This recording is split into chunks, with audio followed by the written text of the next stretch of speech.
Welcome to the Village of Buchanan Board of Trustees Workshop Meeting of Tuesday, August 30th, 2022. Please join me in the Pledge of Allegiance. I pledge allegiance to the flag of the United States of America and to the republic for which it stands, one nation, under God, indivisible, with liberty and justice for all. Thank you, everyone. People are probably wondering why I'm on Zoom. I have tested positive today for COVID. I did not want to infect everyone. So just as a reminder, COVID is still out there and still active. So just be careful. So we have a few presentations here this evening. The first is Clean Path New York regarding the installation of a high power electrical line. Are they in the room, Marcus? Yes, they are. Okay, so please come up to the podium. And I'm sure the board will have questions and possibly the audience also.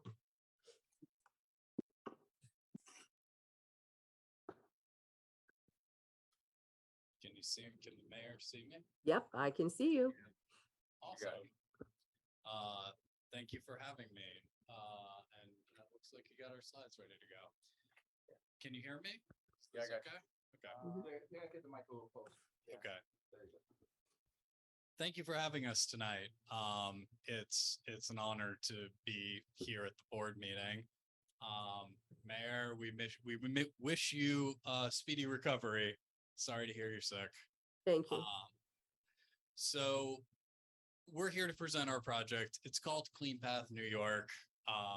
Next slide. It's being advanced by a partnership that's comprised of three entities. The first being the New York Power Authority, with whom I'm sure everybody's familiar. The second entity is Invenergy.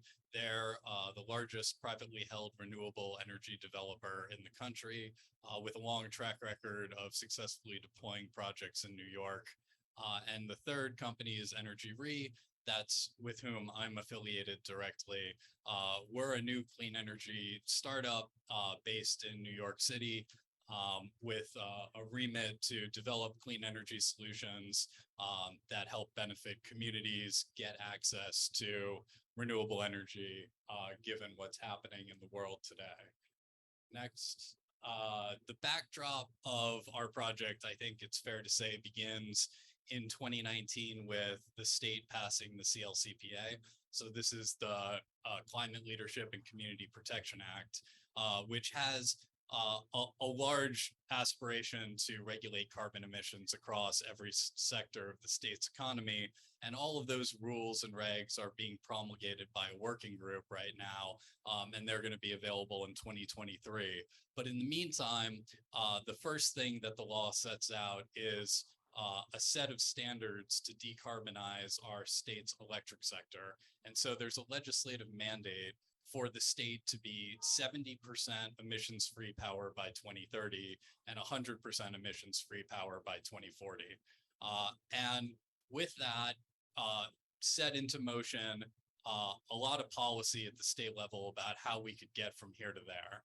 And long story short, the Public Service Commission, which regulates energy and telecom in the state, asked NYSERDA to develop a program called the Tier 4 Large Scale Renewable Program that would seek projects that could build a lot of clean energy and deliver them into the downstate region, knowing that there's decarbonization targets to hit, B, the grid needs to be more resilient than it's ever been in order to contend with what is being perceived as ever extreme weather events that are occurring. And so we advanced the idea of our project. Next slide. The project is two parts. The first part, which probably, is less front of mind to the audience today, is we're building 3,800 megawatts of new wind and solar generation sources all across the state of New York. So it's approximately 23 projects an approximately even split between wind and solar, and I'll get into that on the next slide. But that's nowhere near Westchester. It's all upstate or Western New York. But in order to bring that power to the downstate region, we're developing a transmission link between Delhi, New York, in the Western Catskills, and the borough of Queens in New York City. The reason why is because in order to reduce the amount of fossil fuel fired generation on the grid, you need to get to the place where there is the most fossil fuel fired generation used today, and then inject clean energy there so that the clean energy gets used instead of the fossil fuel that's currently being used. But New York City and Westchester are really like one big interconnected framework from Con Ed's perspective. But we have to get down into Queens in order to have the biggest impact on reducing all of the pollutants, not just carbon, but you know, some of the other criteria air pollutants like NOx, SOx, and particulate matter. On the, you know, it's a $11 billion capital program overall. So 7.5 on generation, 3.5 on transmission, all privately capitalized, all in New York. All of our generation projects are exclusively within New York. There's no out-of-state hydropower. There's no out-of-state resources at all. And because of that, we're going to create 8,300 jobs all across the state, building and operating this generation and transmission portfolio. It results in a huge amount of energy being delivered to the system, so much so that we reduce the amount of fossil fuel to make electricity by 22% per year on average. And with that, you get a corresponding reduction in NOx, SOx, and particulate matter, which is really like the scourge of a lot of negative public health outcomes. When we reduce emissions by that much, you wind up delivering a huge amount, billions of dollars of public benefits in the form of avoided social and public health expenses that would have been incurred by community members, but no longer will be. It also, I think, is just important to note that there are a lot of extreme hot days. I think we all like had a lot of hot days this summer. There's flooding all over the world. All of this gives rise to, you know, a more and more destabilized global energy commodity market, which I think we've all observed with Ukraine and whatnot. Having local clean energy that isn't subject to those global trends and swings, I think benefits all of us. Next slide.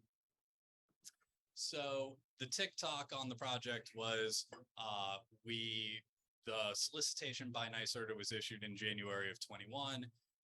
We were fortunate enough to be designated as an awardee in September. In November, we executed our agreement with NYSERDA.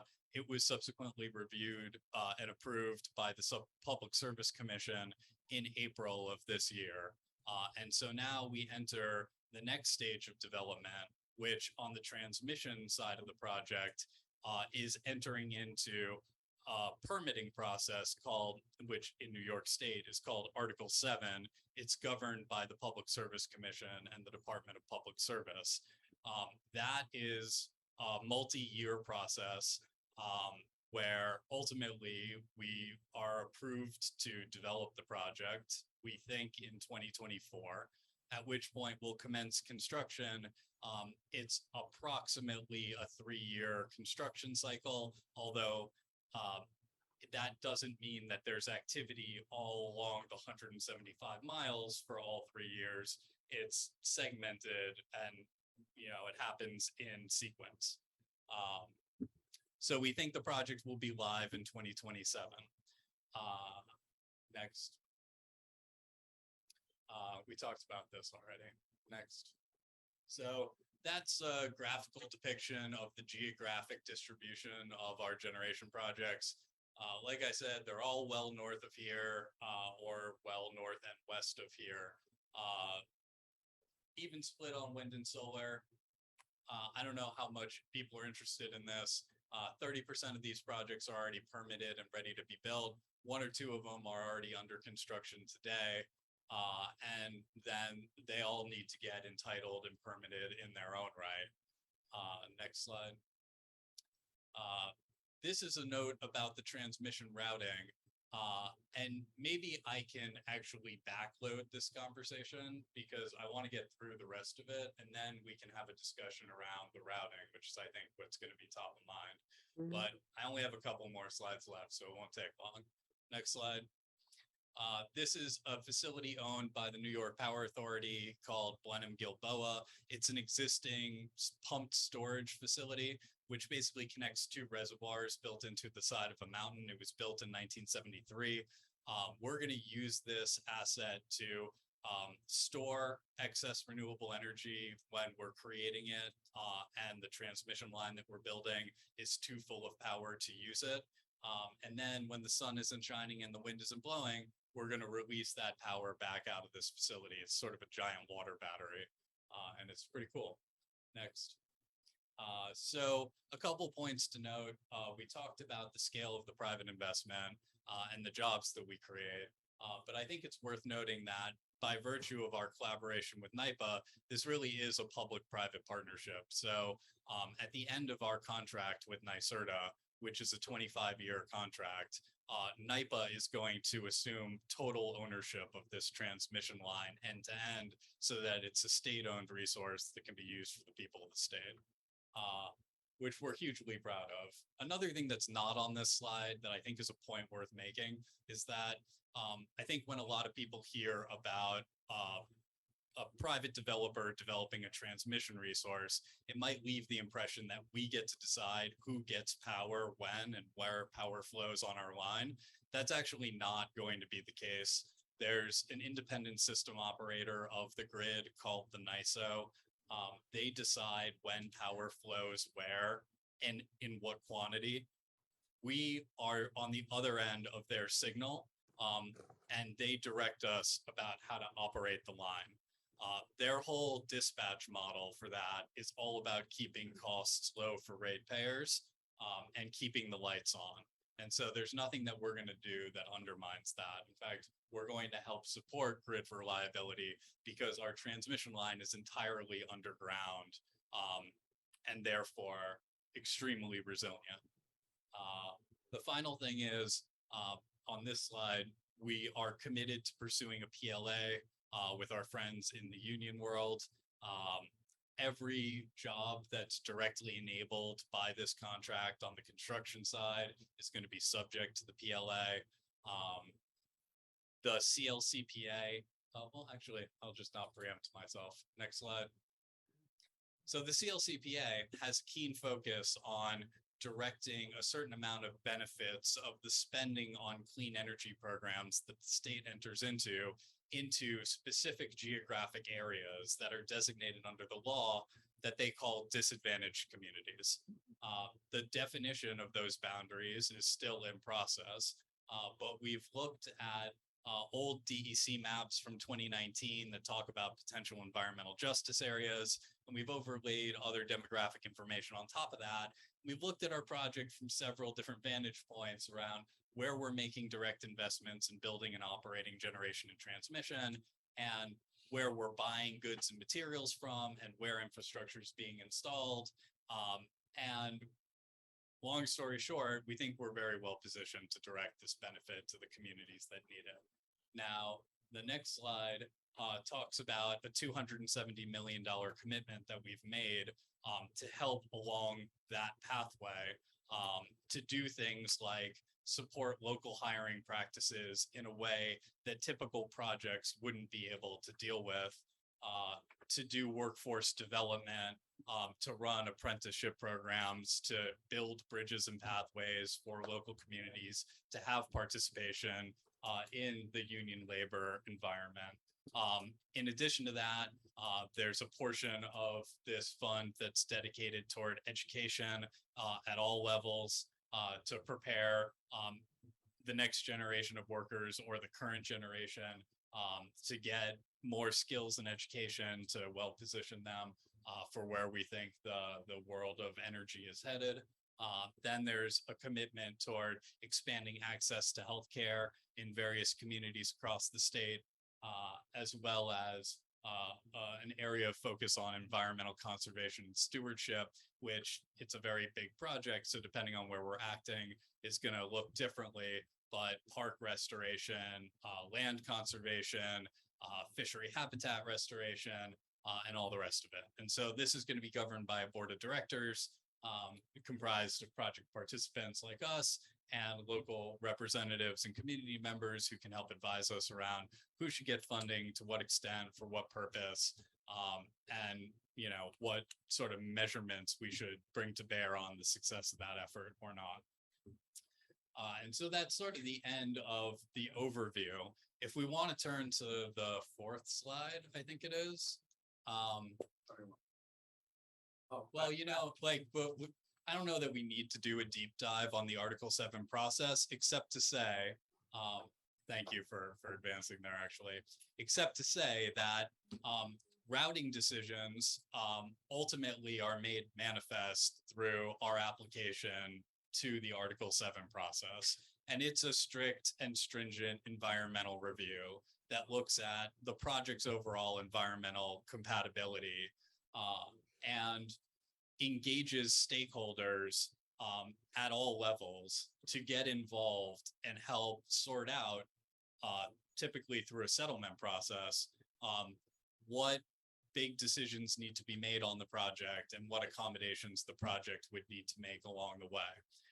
I should note to you that there is a $450,000 intervenor fund available for municipalities to be able to access funding to fund their intervention into this process and ensure that their voice is heard along the way.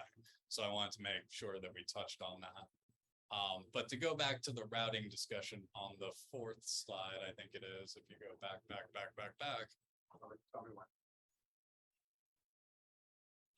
Sorry, you passed it. Next. There we go. Not the fourth slide, it turns out.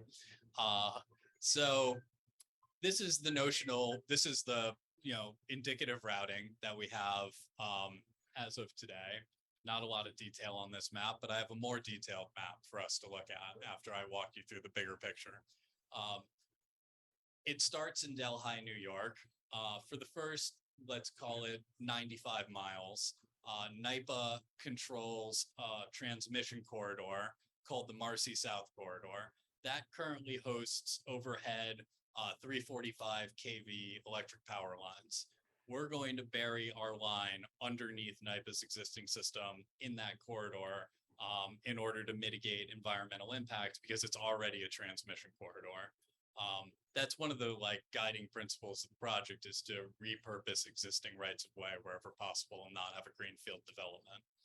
So we go through NYPA's corridor, brings us all the way into Orange County around the Middletown area. At that point, we exit NYPA's easement. We head east through the median of I-84 over to the Hudson River, and we make waterfall into the Hudson at around Newburgh. From there, we are in the riverbed of the Hudson, coming south from Newburgh, and that brings us to tonight's conversation.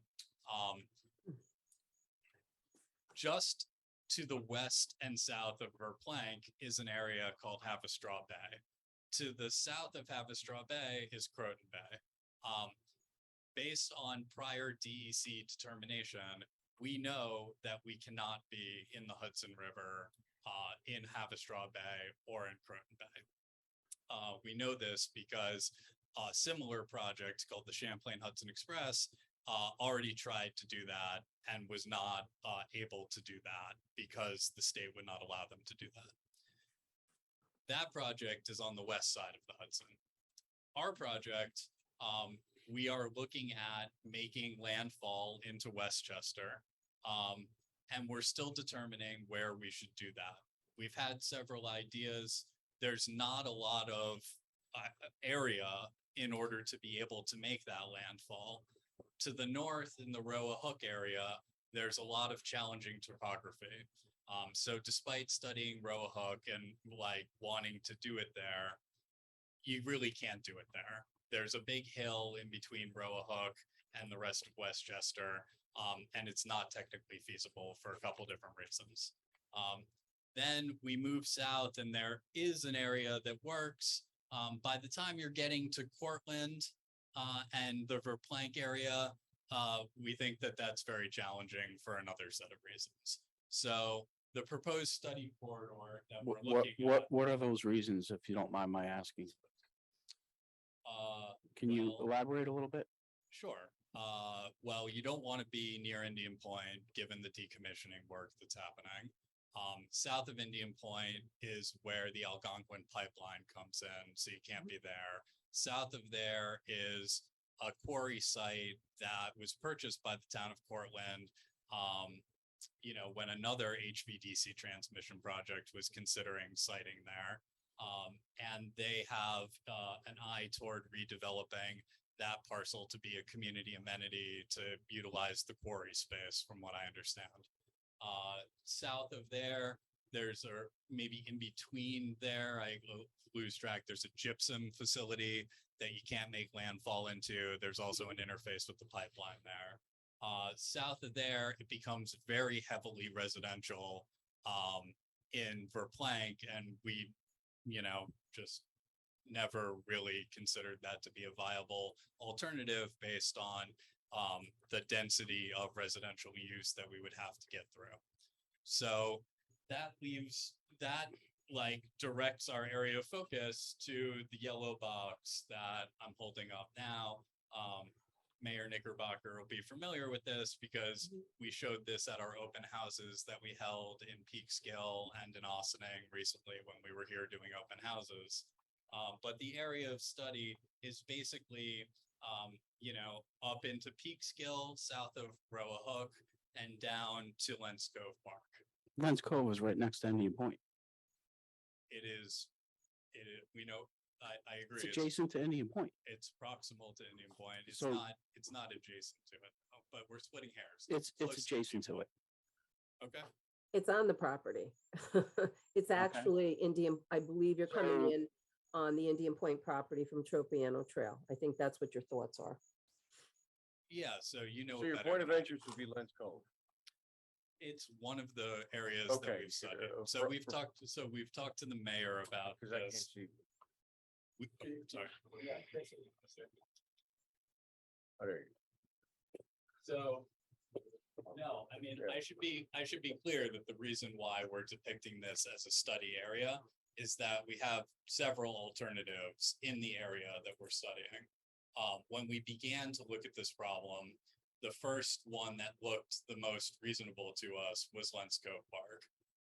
Having spoken to the mayor a number of times on this, I understand that the village has an ambition to develop the site that is owned by Indian Point now, but begins sort of its second base of Lens Cove Park and heads south of there. It's like a 60-something acre parcel into some sort of mixed use development, a real estate focused initiative, which all sounds perfectly great to me. We've learned a lot about the area. The area of Lens Cove Park that we want to utilize is the parking lot and the boat ramp that wouldn't interface at all with the site that I understand to be under consideration for development.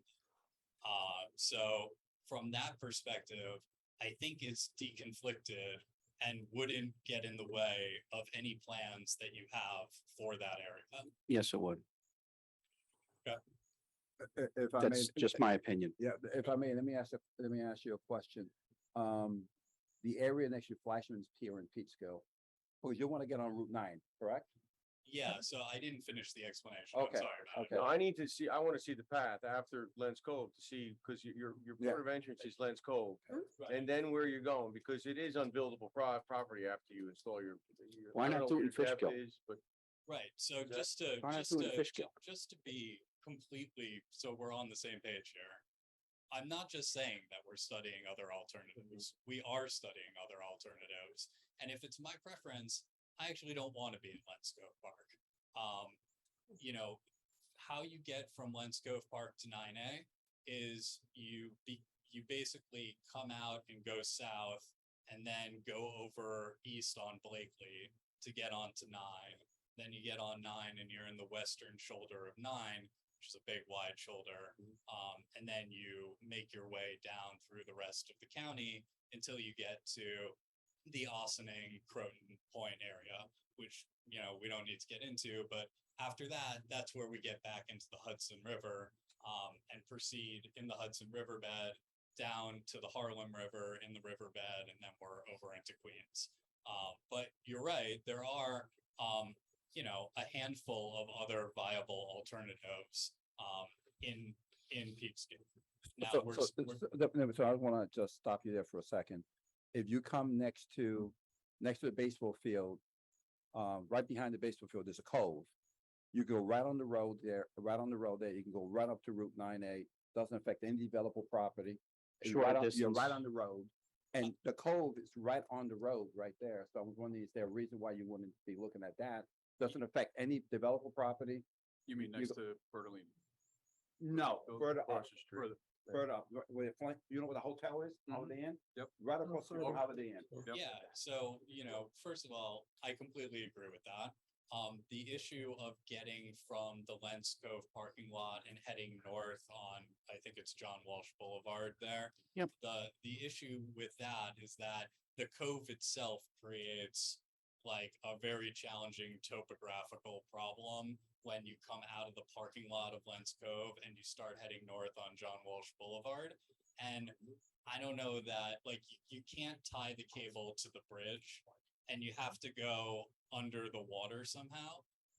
And so that's another thing that we're studying is, to the extent we were going to be in Lens Cove, would we have to go south to Blakely, or could we go north and figure out an engineering solution to getting across that ravine?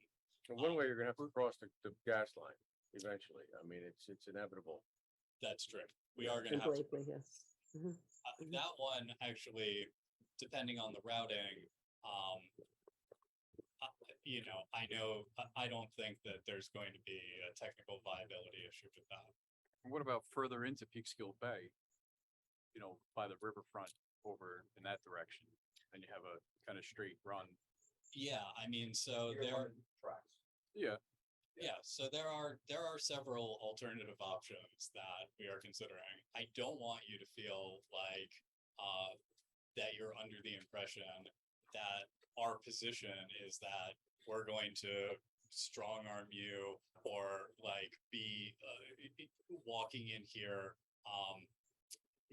like with anything other than wanting to elicit your feedback, knowing that we've worked with a lot of people in the area to gather information over a long period of time. What I think is that, you know, not with like I think that there is actually meaningful benefit that the project could deliver to the host community who we wind up working with. And I don't know exactly what that looks like. I don't know what's important to the board. You know, we have a lot of experience doing mixed use real estate development projects. I'm not saying we need to be involved in your redevelopment project. I think that there are several ways that we could work together to get your community a meaningful and material benefit for working collaboratively with us to get this project done. Again, I'm like, believe me, we're looking at other sites. I hear the feedback from the room. I don't believe that you're going to trust me the first time that we've met one another, but my commitment is that I would like to work collaboratively together so that I can prove to you that it actually wouldn't be a waste of your time. Okay, and what I'd like to say, we have spoken many times and I have not been open to this project. And I know one of the first things that I had asked you, and what is the benefit for the village? So And I explained to you that we lost $3 million with the closure of our nuclear power plant.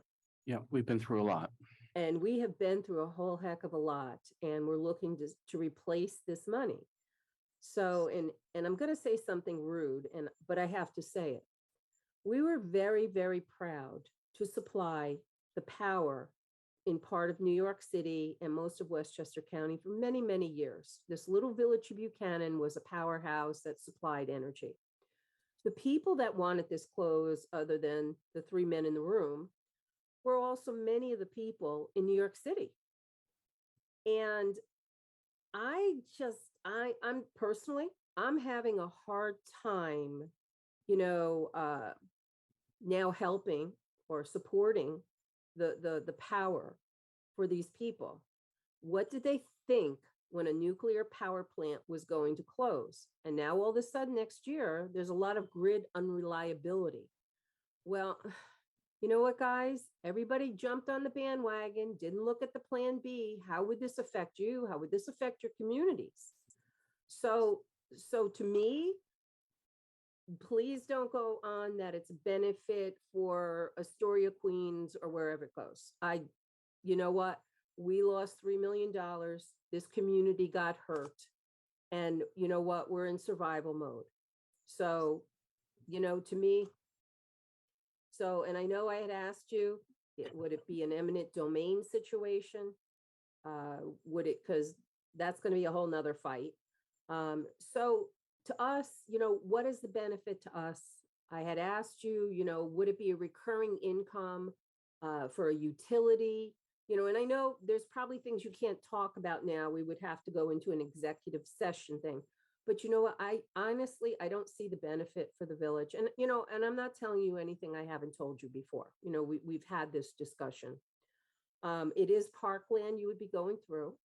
And I understand that the state legislature would have to approve something like that. But of course, since we're all gung-ho for green energy, I'm sure that would be a slam dunk and that would happen. So I'm just concerned about the impacts to the community, exactly where your thoughts are, where this would be going. We have a lot of infrastructure on Blakely Avenue. When that was dug up for road work, there's a lot of electrical lines under there, not to mention the gas line, as Trustee Capicotti had said. What is the size of the trench? Are there underground vaults? When this comes to land, does this have a buzz to it? Because you have a different current coming down. So when it comes to land, so these are the kind of questions. And I wanted you to come in today. I wanted my board to be on the same page and understand, with your presentation, what was going on, and also members of the community. So I do thank you for coming in to do that. Yeah, no, thank you. I really appreciate the time to be able to stand here and speak with everybody about it. So can I take that in reverse chronological order? Sure, absolutely. So is there buzzing?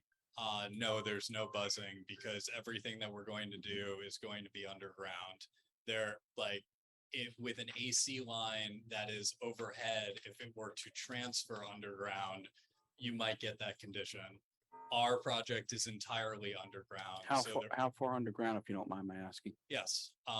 So our standard on land configuration is a 3-foot wide by 5-foot tall concrete duct bank that contains 2 8-inch conduits, which are just hollow, plastic tubes that in which there are 1 in each 5-inch diameter electric cables. So the typical on-land installation, if you're in the shoulder of a road, for example, is to trench out, a 3-foot by 5-foot box space, and that's 5 feet in the ground. And then you come back over it on top. So it's a deep trench that is not very wide, and then you go right over it with new concrete. Every half a mile or so, you need a vault, because the cables that you can get to do a project like this come on a spool. The spool gets trucked in.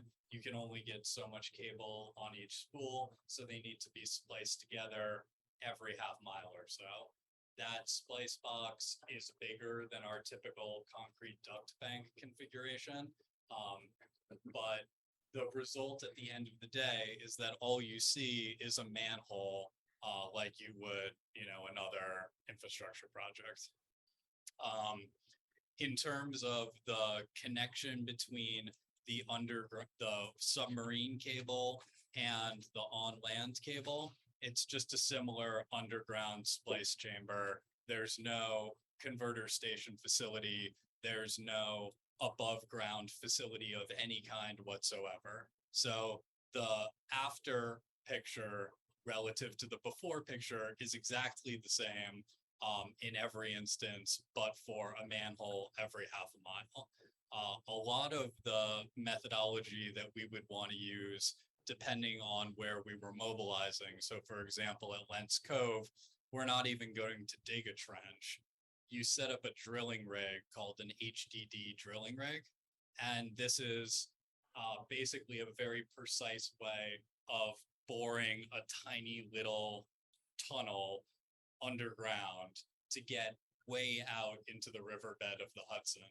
So we would set up a drilling rig for a couple of months. Generally, this takes 2 to 3 months to do.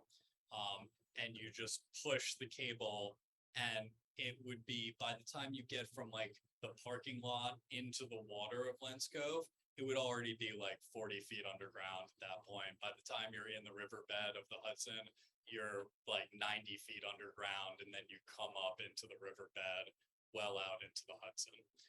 So that's the proposed strategy at the Lentz Cove site. Once on the other side of that drilling rig, that's like drilling out into the water, and you pull the cable back. Once you pull the cable back, you've got the splice chamber. And then it's just that 3-foot trench coming out of the parking lot onto the road.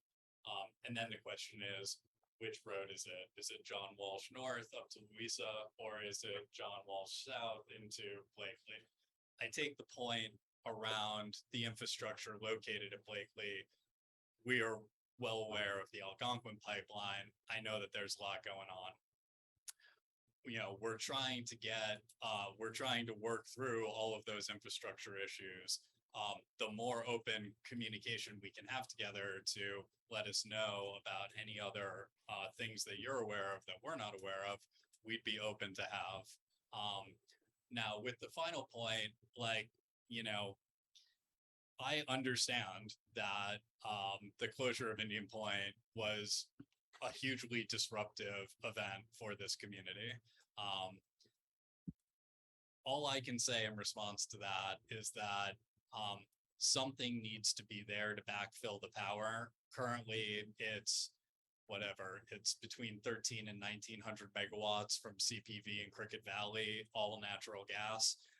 Meanwhile, the state's energy policy agitates toward carbon-free future. So irrespective of where the energy is going and who needs to do it, somebody is going to need to develop solutions to the current state of the state's legislative mandate. We're fortunate enough to be in a position to help do that. We can, work collaboratively to figure out what's important to the village, to make it a meaningful engagement for you guys. Now, do I have a menu of options as to what I would suggest that would make it worth your while? No. What I would like to do is continue to talk with each other to figure out what that might be. I'm pretty sure that we can figure something out. But I need to know more about what is important to you guys before we get to that part of the conversation. And what I'd like to establish is that, look, I understand that you don't want to spin Lentz Cove. If that's the end of the discussion, then that's the end of the discussion. But I hope that it's not, because I hope that it's not. I think that this could be a good project for the village. I think it's a good project for the state. And, I think that there could be a lot of benefit. And you have an opportunity to help like define what that benefit would look like. And we're here excited to talk through it with you. You know what I find interesting? The state is pushing all of this green energy, green energy. So they want this. I personally think, I know the Haverstraw Bay, well, they need to come to some type of compromise and not try to force local communities to take this on. If they're going to do it, they want to do this, they're all gun ho to do it, then it should stay underground the whole way and figure out through the DEC how they can route through that area. You know, not fair to the communities. Absolutely not. This is something they want. So I think they need to go back to the drawing board and figure out how they can go through that area. That's my personal opinion. I just, No, it's ridiculous. I respect that, Mayor. I think I would be a bad messenger for that Oh, particular. no, I'll level. mention it. I'll mention it to the Public Service Commission. No, I'm not shy about my thoughts, as we can see. Yeah, I mean, look, like, would it be more expedient to be able to do that? Of Sure. course it would be. Is it a legitimate point of interest for a great many stakeholders that it's an environmentally sensitive area? Of course it is. Like, the whole Article 7 process is about trying to balance competing equities with everybody on every side of the table having a legitimate point of view about what's important to them and what's important to the world. What we're going to try to do is navigate this framework in a way that has a lot of integrity and really tries to respect where people are coming from.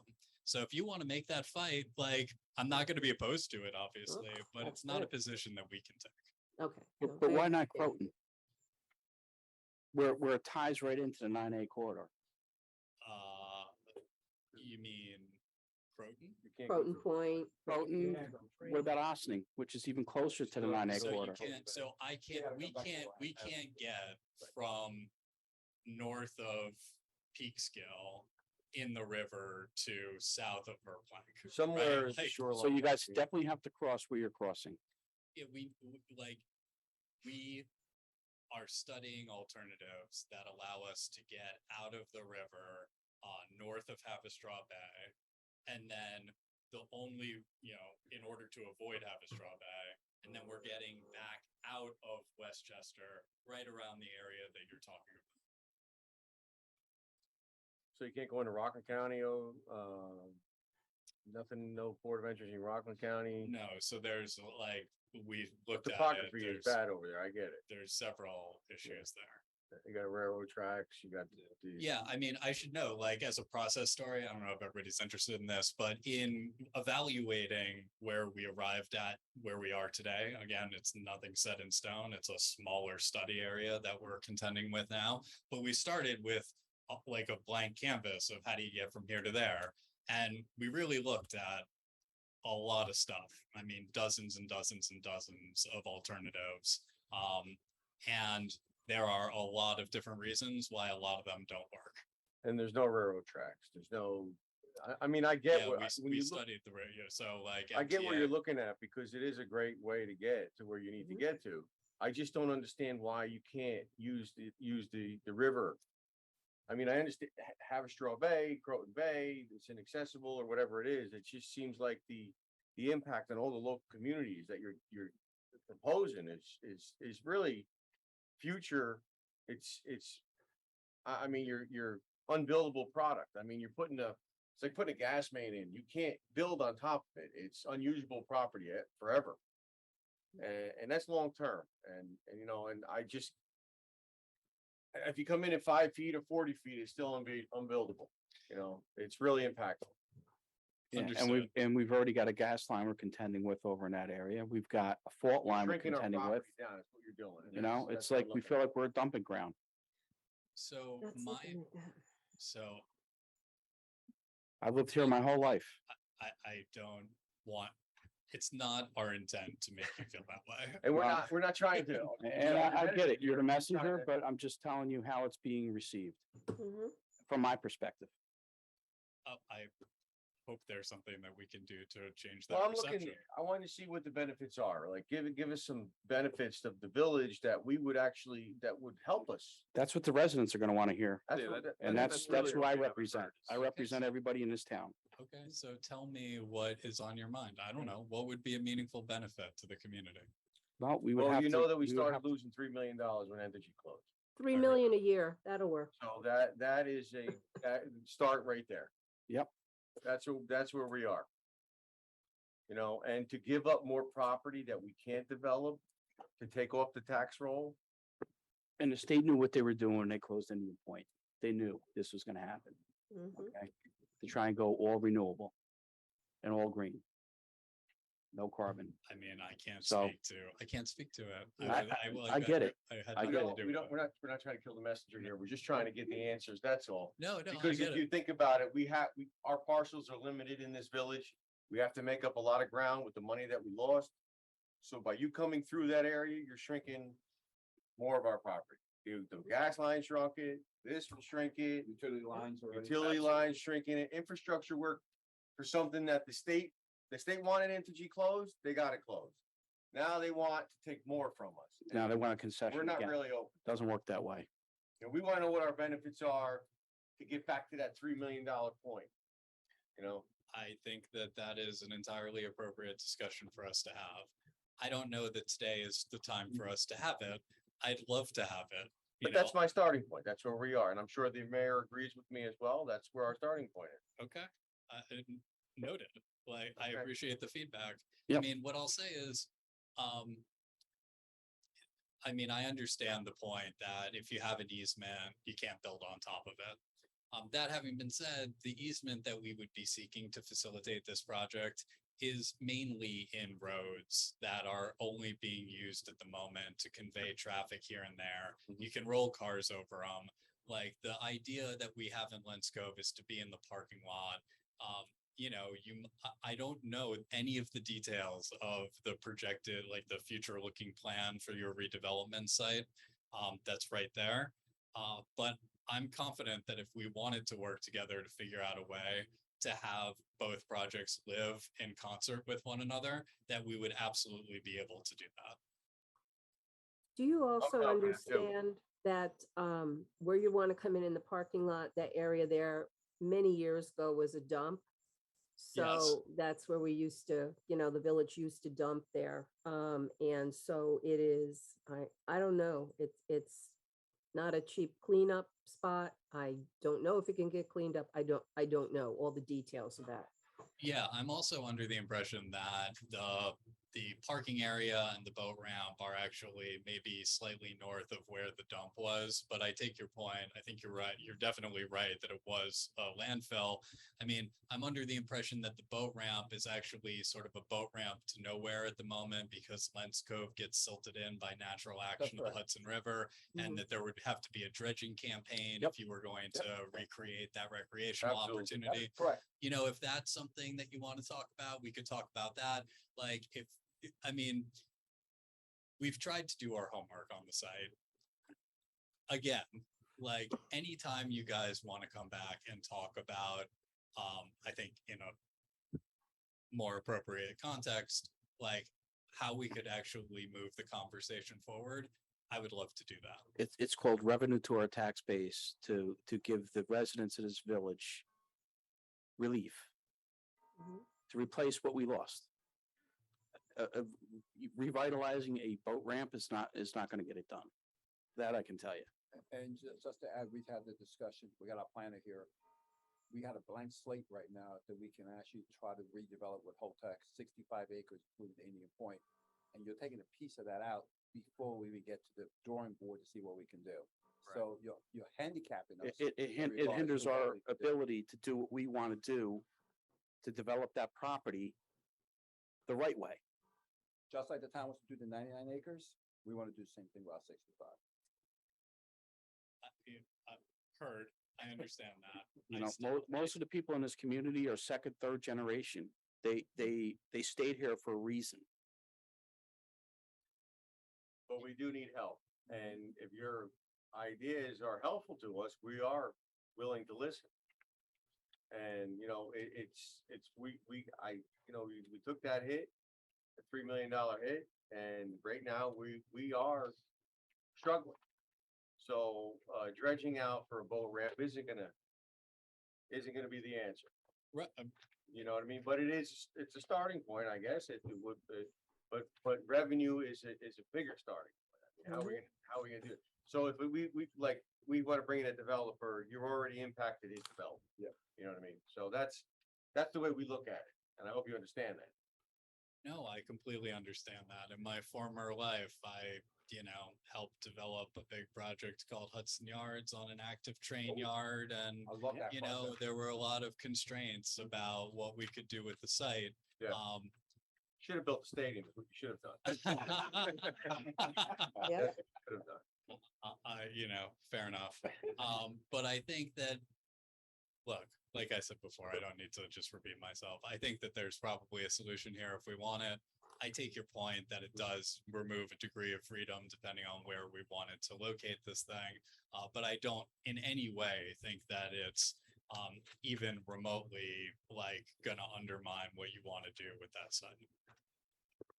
And it's up to us to make sure that that's the case if we want to Absolutely. pursue that conversation. Absolutely. So yeah, I really appreciate you having me here. I hope that we can continue to work together and talk through this. I Appreciate your just time. wanted to ask one more question. I heard something about Riverkeeper. What is their stance on this project? We've had a lot of really good collaborative interactions with Riverkeeper. I think that they're a really important voice in the stewardship of the Hudson River. They know more about it than basically anybody else. I think that, they haven't been oppositional to our project. We've had a lot of, like I said, good constructive dialogue with them. We're trying to do everything that we can do to be responsive to the feedback that they're providing us. I think that there are discussions around the depth of the cable that we're going to bury here and there in the river and how exactly we're going to mobilize that. And we're, continuing to study it. I mean, the answer is that we're in the middle of evaluating various elements of the riverbed, and when we know more about what exists there, we'll have a better framework for exactly what everybody can expect from the depth of our burial. But they've been great to work with so far. Right. 'Cause I've heard a few different things from some environmental groups, so I just wanted to hear what I mean, Riverkeeper, but I can call them too. I can call Yeah. them. They've been great. And I think like a lot of the environmental groups, I think that at the end of the day, we're delivering clean energy to communities that need it. And I don't know. I think building the economy, creating local jobs. That energy's passing right by our community though. That's But everybody, As are the anybody local who jobs. wants to participate in the construction of the project in your community Yeah. will have every opportunity to do so, and we will proactively put money into that effort. And that's not a permanent job. That's just during construction. We're just trying to do what's right for our community, like you said, and has been said, we took a tough hit and we're trying to reinvent ourselves at this point. And we're just trying to look at what's the best and highest use for our properties that we do have that are available to develop. Understood. Thank you. Thank you for coming in. All right. Thank you. I Thank really you. appreciate your Look time. forward to hearing from you again. Yeah. Appreciate it. With some- Thank you. Some good answers on revenue. Okay. right. Understood. Thank you very much. Appreciate it. Thank you for coming in. Okay, so next up, we do have another presentation. We have by Jupiter Power regarding the construction and installation of a 250 megawatt battery storage on property owned by Saint Gobain, the sheetrock plant. So who's here this evening to do the presentation? Oh, there he is. Hi. We've talked, yeah, we've talked a couple of times before. So thank you for coming to, to show the board what your project looks like. Thank you. So the camera that you can see me, Mayor, it's that one right there? I can see you. I see you pointing at me. Okay, all right, okay, it's just a funny perspective. So yeah, so I'm Hans Detweiler. I am Senior Director of Development for Jupiter Power, and it's a pleasure to be here tonight and talk about a relatively smaller energy project that is under development. Oh, sorry. Is that better? People, Yeah. Hear me a little better.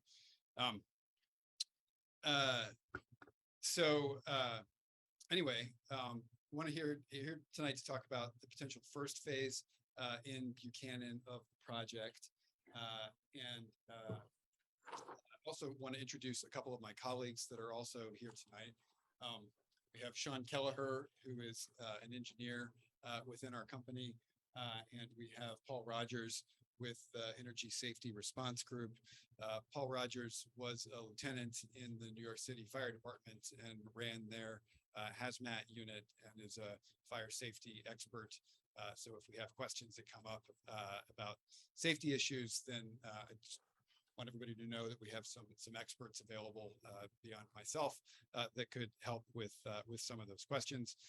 Paul, in fact, has already started with some of the outreach to the Fairplank Fire Protection District, which is jurisdictional to the area that we're talking about tonight. So those conversations have already begun. If you go to the next slide, please. So just to run over what we're going to talk about a little bit and the genesis of this. So first, thank you for the invitation to be here tonight. And when Marcus reached out to make the invitation, I was at first a little reluctant because I said, look, we haven't actually done the real design work of the project. And so normally when you show up at a local government meeting and you're talking about permitting a facility potentially, then you've got permit drawings and you know how tall the building is, you know what the setbacks are, and you have a whole lot more specifics than design specifics than we have tonight. But the request was, well, let's come in and do a high level presentation so that people understand the gist of what the project is about. And we understand if you won't have any specific answers to some of the specific design questions. So just with that caveat, that we're very happy to be here tonight.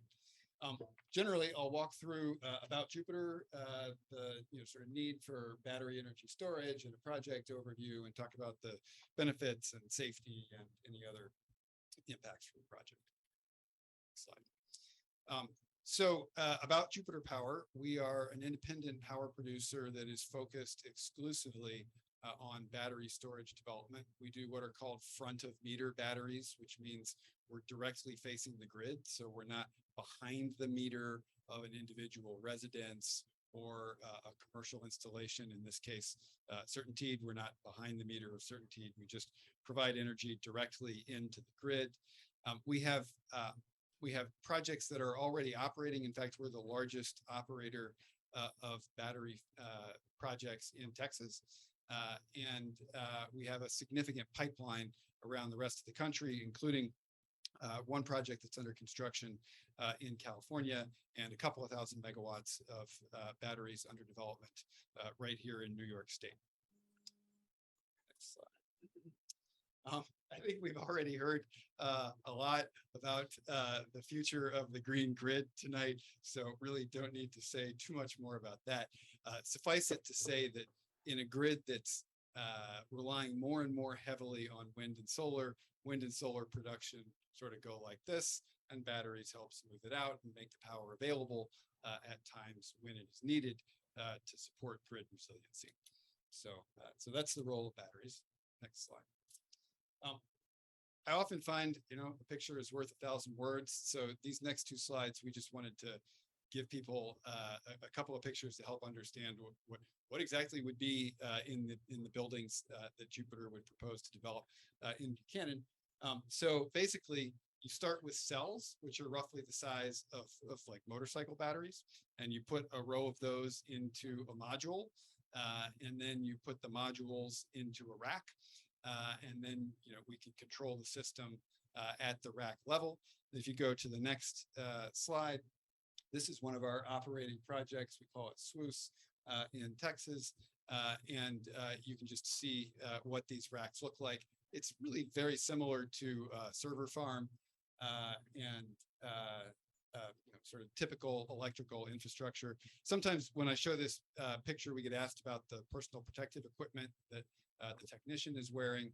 It's actually not at all specific to batteries. It's just if you're in an electric facility, it's designed around that. So it's not battery specific PPE. Next slide. Thank you.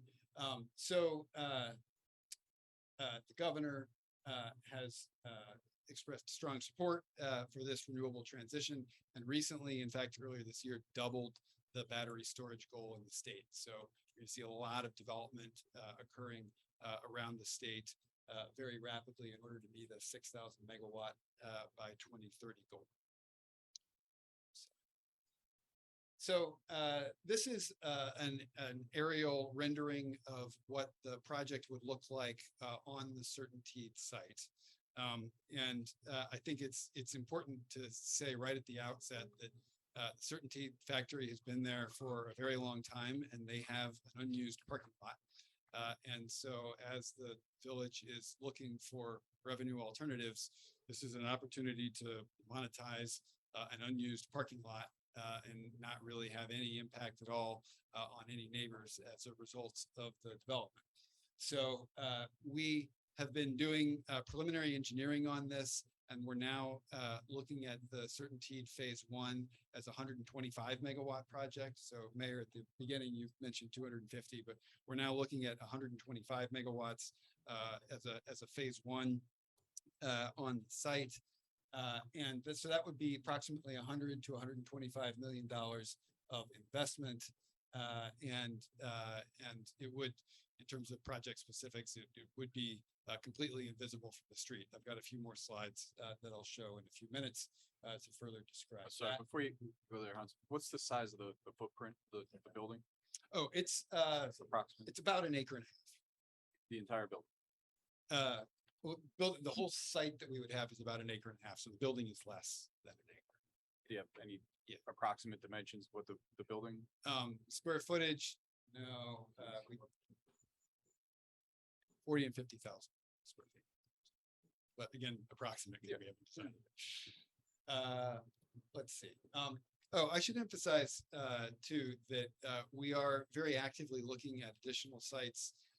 We are looking at additional sites in Buchanan as well as in the town of Cortland. I think people are aware the discussions we're having in the town of Cortland about potentially putting some additional facilities there. But in any event, the CertainTeed site would not potentially be the only site that we would be talking about. So moving to project revenues, one thing that has developed quite recently is in Orange County, the West Warwick project completed its IDA process, and they settled in at about $1,500 per year in revenue per megawatt of the project. There's a few other projects Long Island that are apparently nearing completion that are settling in at approximately the same level as well. We've heard that the community is in distress for more revenue, and so for this purpose, we're assuming $2,000 per megawatt for the facility. So that would be $250,000 a year. I understand that the village and the county and the schools, the percentage of the total property tax that they get changes from year to year. It evolves from year to year based on the different mill rates that are going on.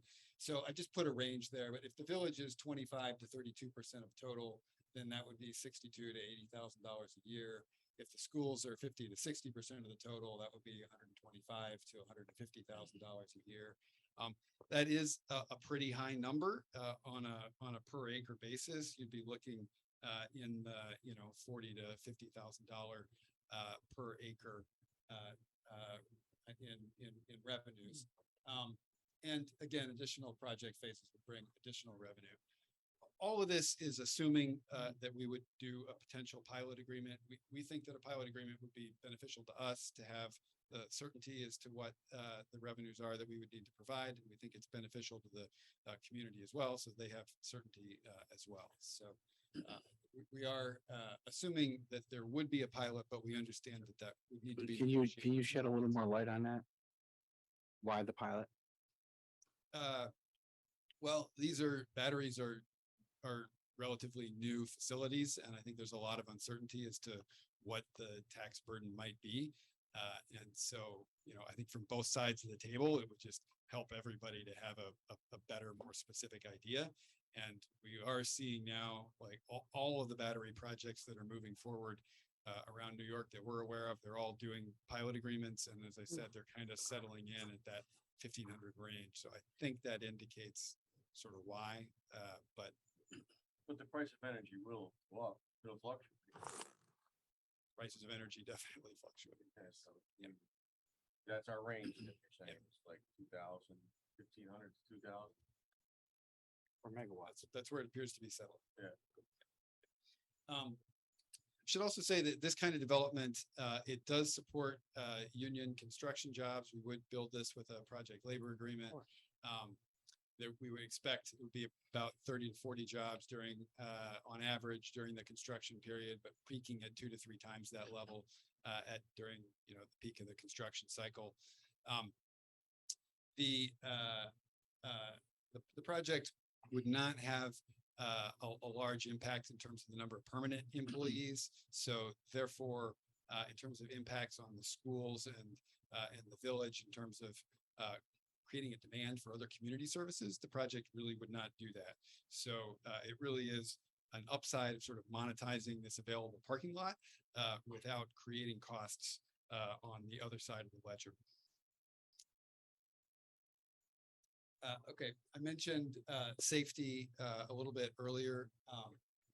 The facility will be designed according to the New York State Fire Code and national codes and standards as well.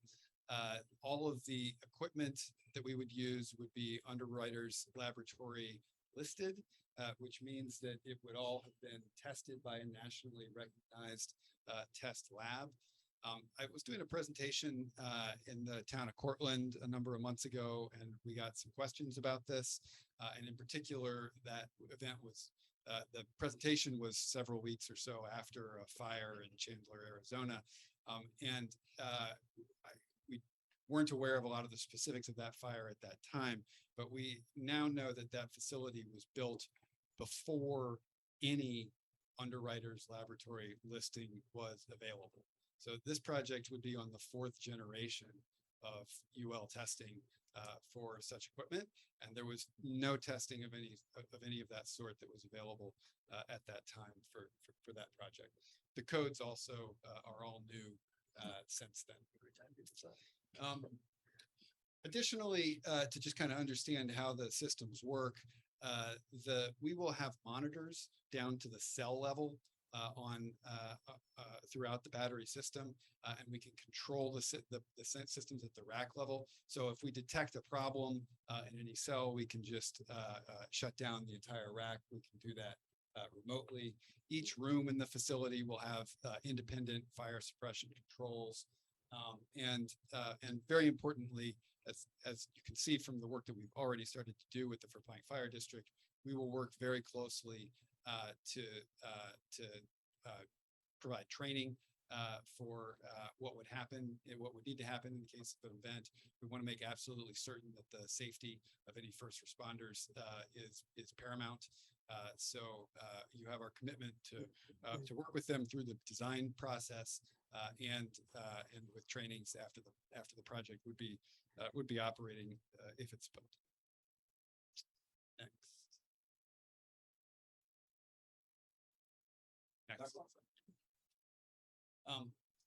Just to close out with a few more visuals. So this is like the Google Earth view of what the Certainteed factory looks like from Broadway. And you see those white Butler buildings, those are actually on the IPEC site. There's nothing that you can see of the Certainteed facility except for the security station at the road. It's completely invisible. And in fact, behind the transmission lines there, you see that there's a rise, there's a hill. So because of that hill, you really can't see anything that's back there. If you look to the next slide, we had an engineering firm do this rendering, and what they found was that, depending on where we put the project substation, the lightning protection masts, you might be able to see from the road, and those are identified with that red area, but nothing else would be at all visible from the road. So really very limited impacts with an opportunity for some economic development benefits in the area. So that's the presentation. Happy to take questions. Yes, I have a few questions. So I know you're saying it's not shown from the road, but we are rezoning the whole tech property currently. So eventually, that where the Unit 3 property was and their training building is, there's going to be development there. So my concern is, how, I don't know if a developer would want to build next to this monstrosity of a building. So going into that, this is phase 1. How many phases are you looking to do on the Buchanan properties, or is it just one? So it depends on what we can ultimately fit onto the Certainteed property, but it could be just the one phase, and then additional phases would likely be at other locations. Is what I was really trying to refer to there. Okay. You did speak about Verplank Fire Department, and I was at an event last week, and I had asked several of them if anyone had come to speak to them about the battery storage, and these are commissioners, and they said no. So, you can tell me all you want about safety. I'm just seeing different things happening. About a week ago, there was a lithium-ion battery that was on a lawnmower that went up in flames, and it took 2 hours for the fire departments to shut it down. So you know what? We have a pipeline there. We have a school very close by. If any of those, whatever gases come out, I'm sure they're not healthy.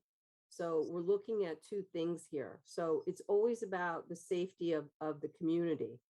But not only that, going back to future development, we've got one time to get all this right. So I think it would be, I don't see this as the best and highest use of the properties. And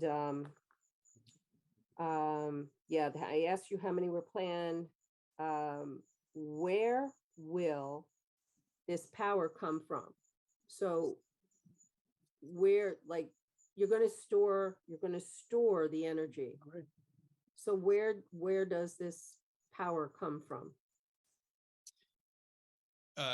So Mayor, if I can just answer several of the questions. Sure, I'm sorry. I'm just throwing out all my questions. I apologize all at once. Sorry. Sure. I'm a little confused by the Verplank discussion because, we had a lot of conversations, a lot of people there, but John Shimbari, Charlie Craven, the chief, Roberto, and any number of others there. So, okay. I can't speak to more than that, but we have had a number of those conversations. Okay, I'll speak to them. In terms of the lawnmower fire, I'm not familiar with that particular instance. I can tell you that the design requirements of stationary battery facilities are much higher than the small portable units. So it's really an apples to oranges comparison as far as that goes. In terms of other developments, and this might get to a question that Marcus had asked previously about, what is the potential for people here to tour other batteries and get a sense of, just what they look like so they can see them.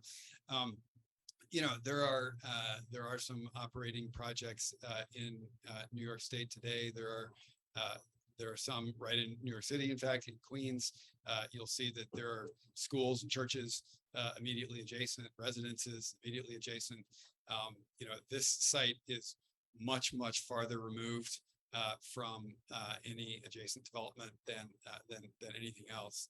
So in terms of would a developer at some point, I don't know personally how long it will take, the IPEC decommissioning process will require, if it's 15 years or 20 years, or I don't have any idea what that might be. But if at some point some of the parcels become available again, it's not our view that this would be any kind of impediment to additional development at close proximity. It depends who the developer is, and it could be sooner than 10 years. It could be much sooner, because we're looking to the northern part to have that property released. So, can you guarantee us that there'll never be a malfunction there? An explosion, a malfunction, a fire? So it would not be responsible to offer a guarantee. And so I'm not going to stand here and do that. What I can guarantee is that we will use all of the best available, safety procedures. We will meet and exceed the codes. We will provide exhaustive training to all of the first responders, and their safety will be our top priority, and the safety of any of our employees who may be there. And what about the additional expenses for a local fire department that's a volunteer fire department? It's going to be a burden on them now to have to upgrade as in a way of equipment or certain kind of ways to fight these type of fires. Who's gonna take that burden on? Yeah, that's a very reasonable question. There really isn't any particular specific equipment that is required to fight a battery fire as opposed to any other fire. What is specific is the training, and we will, provide the training. And in general, we're happy to have a conversation with the fire protection district about their needs. I mean, that's my biggest concern. I hear of these battery fires. Okay, a Tesla car out in Cortland Manor. The thing burned for 8 hours. The volunteer fire department was out there for 8 hours, constantly trying to put this thing out. So when these battery fires occur, okay, it's not a short event, and there's got to be specific ways in which it's better to put these fires out. God forbid something happen. That's an additional expense too. That's got to be looked at. Yeah, again, I'm not familiar with the individual Tesla fire, but again, I can tell you that mobile batteries are designed, they're not designed to the high level of safety standards that stationary batteries. Does the core melt? Is there an explosion? Is there, if there's a fire, do we even have an explosion, or is it just melt down? There's a release of chemicals. I mean, Let me bring Paul Rogers up. That's a great question. Anyone hear me? yeah. Yeah, so, in the event that there is a failure, yeah, there will be some more gas. And in the code, they have, they have to have an exhaust fan, to pull those gases out before it reaches any type of low flammable limit. So those gases should never get to a mixture where it should go on fire. So this building would have to, it's required in the code to make sure that they have those exhaust fans. I'm sorry, but are they filtered before they go out, or are those fumes put into the environment? It's not required to be filtered in an emergency situation to pull those gases out. So they would just be activated in an emergency situation. Correct. Okay. That's correct. And during normal operations, they don't off gas anything. And so your experience as a FDNY Yes. Firefighter, what is the best way of fighting these fires if and when they occur? Yes. Because I've heard numerous situations in which, all sorts of different lithium batteries. They're very difficult. It's a very difficult fire to control, and not so much control, but to extinguish. Yeah, And they burn very hot. it's a great question about how do we put these things out. One of the things that we rely on and I was involved, and I sit on the national code for this, for the NFPA and all the, international fire code, along with the, UL standard. And the whole thing is to try to make sure it doesn't happen. And what we do is we do this destructive testing. It's an anomaly in this, where we actually get large-scale fire testing. And the goal is to make sure that if a cell were to fail, or numerous cells were to fail, that it doesn't continue to propagate even further.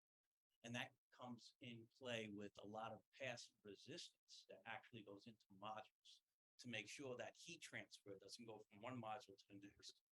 So they did a lot of work, so it reduces that risk of a fire propagating. Now, as far as any type of fire, never say it would never be fire. That would be irresponsible to say that. But if it is on fire, it's supposed to reduce the risk of propagation going from one cell to the next, and then one module to the next, to the next, to the next. And that's what the whole design of this UL 9540A standard is all about. And a lot of people had failed that test when it first came out.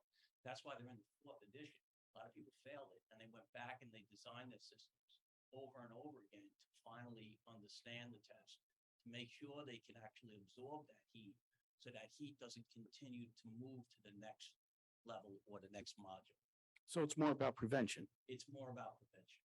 So it isolates the module.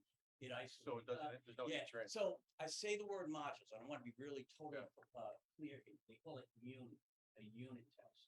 So there is a test that starts off with a cell. They do destructive testing of the cell. And then they wind up going to the next one, which is a module test. And then finally, it is a unit test. And that unit test, what they do is they'll have whatever the manufacturer considers to be a unit. It could be 5 modules, 2 modules, full rack, or the actual full, like a ISO container. That could be a unit, but that's up to the company. It's a very expensive test to do that, because they're constantly burning these things over and over again to make sure that when they go to the third party, that it passes. So they're doing a tremendous amount of destructive testing before they go to the NERDL that he mentioned before, to make sure that they're going to get through this test. And we've seen a lot of good results as a result of the 9548 4th edition that's coming in there now. Before, people couldn't pass it, and we were having a backlog on people trying to get that testing because it wasn't understood by the manufacturers. So they had to go back to the drawing board to do a lot of designs. Now, this is the only thing in this particular industry that's actually looking at that. If you go back to the car industry is pretty safe. They do have passive resistance in there, but not as robust as what we see in the energy storage system. And this is something that when I worked in the New York City Fire Department, we demanded, because we were looking to have these things on rooftops of high-rise buildings. And the last thing that we wanted was a fire on a rooftop in a high-rise building, access to water, things like that. Well, I mean, you typically can't even use water to fight these fires, right? I mean, it's not Close up. it's still a wild card. What's the best way to fight one of these fires when they occur?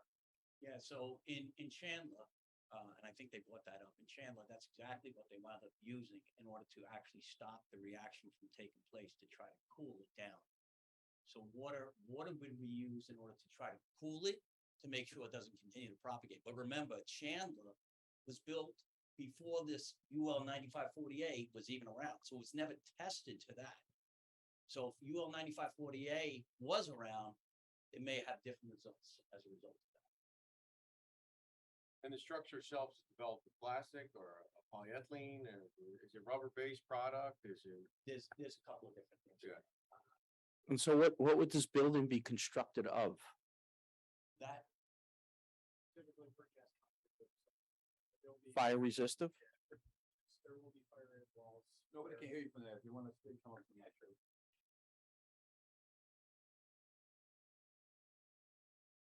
Typically, can everybody hear me? Yeah. Yeah. Okay, so typically it will be something like precast concrete or structural steel, but you'll have fire rated walls or assemblies that contain areas that may be a concern. So we work with fire protection engineers to make sure that we address all of those up front during the design phase, and that it's incorporated into what actually gets constructed.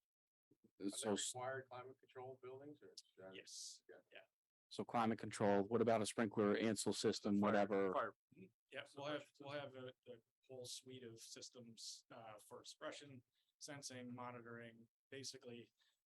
We try to take a layered approach to preventing these systems, from actually having an event.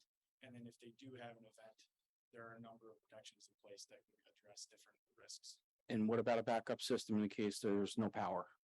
That is, so yes, there will be an element of backup power. What that looks like, that will be addressed during the design phase. And fully monitored Yes, 24/7. yeah, the facility itself is fully monitored 24/7. You can see our concerns. I mean, you did bring a fire expert with you, so, I mean, it's not in our community, it's in every community, obviously. Yeah. Yep. You guys mentioned Texas. How long have you been in Texas?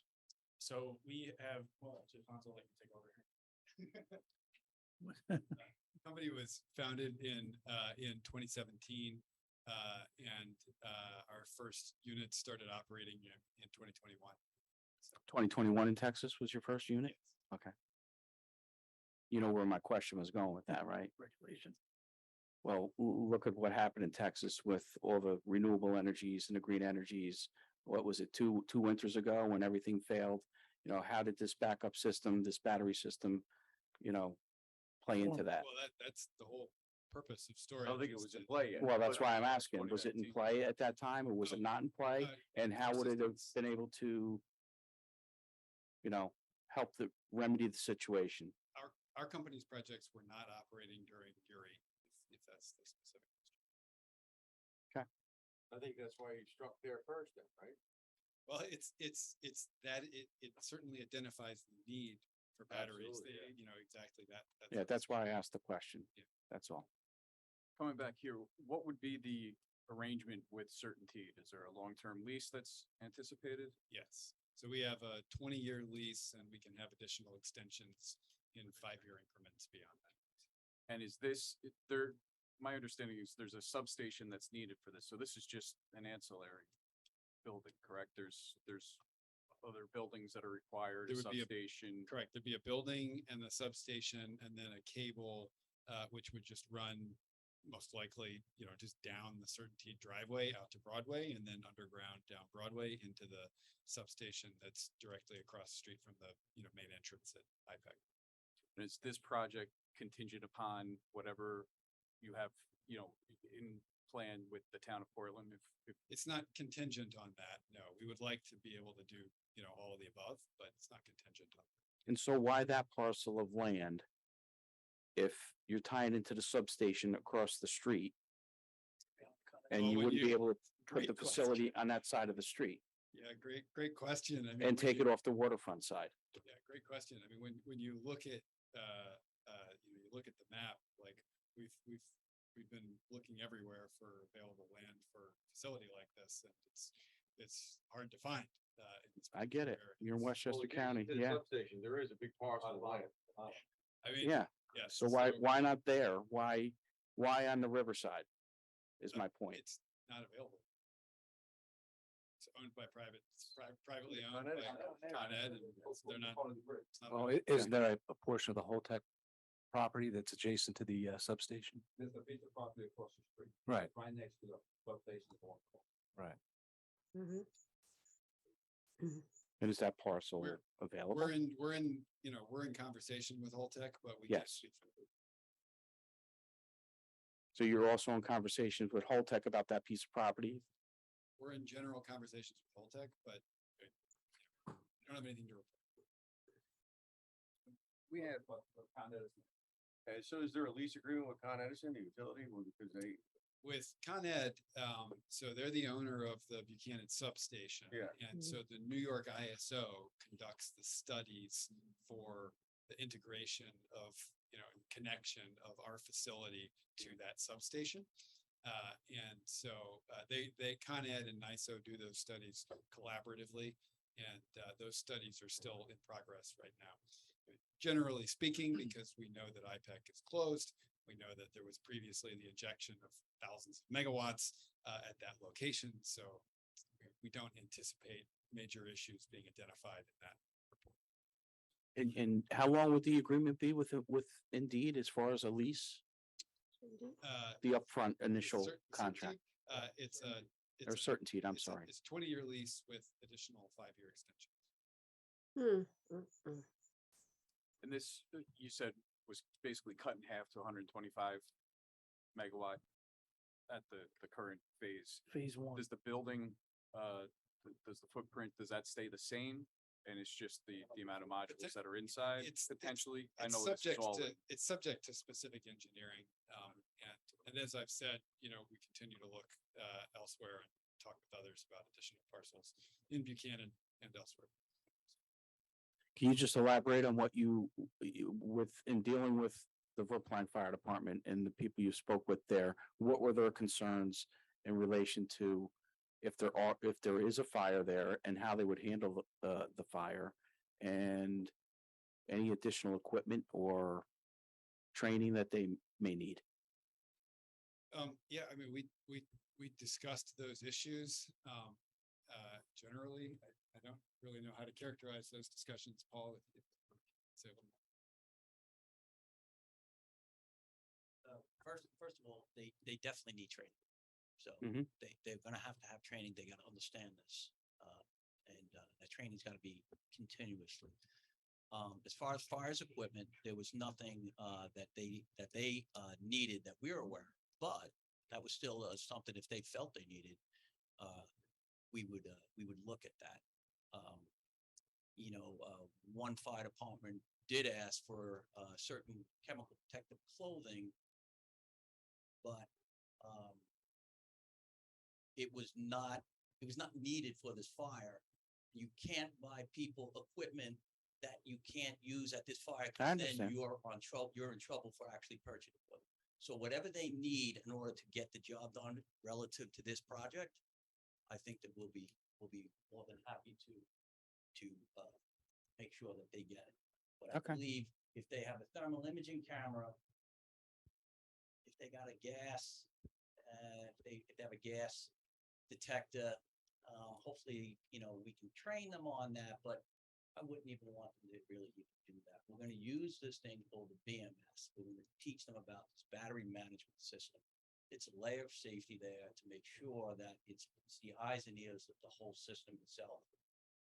We're gonna teach them how to get that data, to make sure that they know what they're doing before they actually get inside.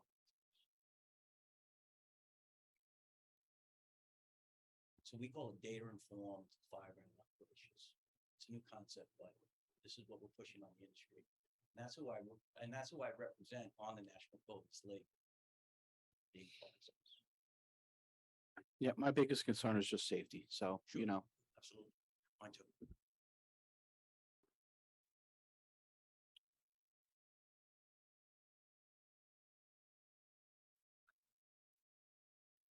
Marcus, did you have any questions about their payment, what their estimate was of their payment?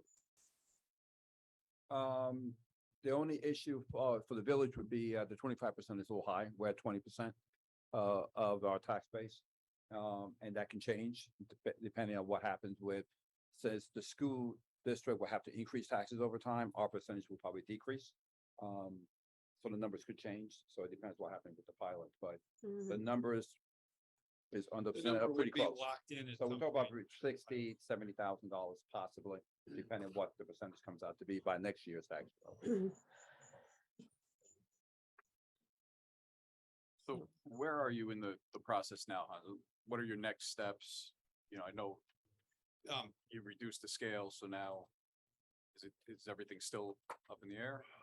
Yeah, so we would continue the engineering of the facility, do the civil engineering of the facility, so that from a sort of zoning and planning perspective, we can have some shared. Before we do that, the board will have to consider a Oh, zoning no, I amendment. understand. So that, Before I'm before just- they spend any more money on that, they will need, I think they will like to know if the village board is willing to entertain them moving forward to do a tax amendment for them to do the work.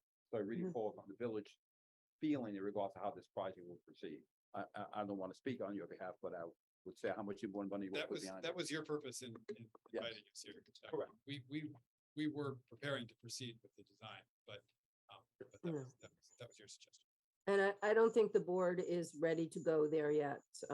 There's still some questions that need to be asked, so I don't think we're ready to go forward yet to do a zoning text amendment, because remember, we are rezoning the Entergy property. This proposed battery storage is not allowed by zoning on the sheetrock plant. So I think that we need some further discussion before we move forward with anything. So will it affect the entire parcel? If you zone this as an allowable use, it would affect the entire parcel. It could affect the entire zone, depending on how the planner can, maybe you want to speak about And that. would that limit certainty that, in any, how would that affect certainty? So, excuse me, if I could just jump in real quick. Yeah. So I think for tax purposes and others, it would probably make sense to subdivide the parcel so that there would be a separate tax parcel. That would, I think that would probably be cleanest. But then you can't spot zone, so you can't zone just that one parcel for battery storage. I'm not the planner, you Right. might want to address that. Yeah, so I think, so that was, so some of the, you've heard the mayor talk about the process that the village is going through right now with evaluating the zoning. And so I think part of what the village is trying to come to grips with is are these the types of uses that they want to continue to promote on the waterfront, or there have been other community input as part of another separate planning process where they're looking at kind of reimagining the waterfront for more mixed use, commercial, that type of thing. So part of this is, and Marcus is correct, if this type of use is permitted, the village has to consider how they could limit it and how they could do that in a legal manner. I guess, one of the questions I have is that this is kind of a new technology. And I think you've mentioned you've had other facilities like this in New York State. Have any of them been kind of on a Hudson River waterfront that could be comparable? Because I think that's part of what the village has to understand, is that they may be foregoing potentially redevelopment that they're looking forward to by encumbering this site for at least 20 years with this type of use. And with the understanding too that there's already an existing manufacturing facility with the Certainty facility right next door, or as part of the properties. So just to answer this at a high level, I mean, generally speaking, 5 years ago, nobody was in New York was, building these kinds of battery facilities. And so the zoning, like the Village of Buchanan situation is not unusual, and that there's none of the zoning designations would have language that would clearly relate to this kind of facility. So clearly there would need to be changes that would need to be made. And we're encountering this, everywhere in New York and sort of, all around the country, except Texas where they don't have zoning. So that's common. There definitely is a lot of development occurring on waterfronts, around the region for sure. What talk about battery storage development along the waterfront? Sure, just all sorts of energy development. There's all sorts of with offshore wind. They need to have landing facilities, so those tend to land somewhere, and there's often batteries that are associated with those. Well, I think it would be helpful if you could provide some examples for the village, just for comparison purposes. Sure. Yeah. Sure.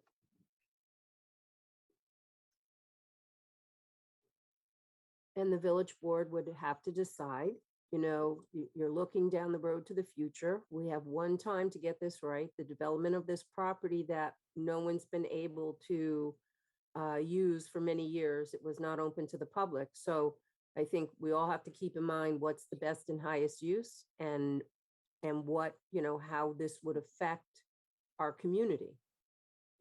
So these are different, that's why I said we're nowhere near moving forward or going anywhere with this, because you want to look at the whole picture and you want to make the right decision, because you got one time to get this right.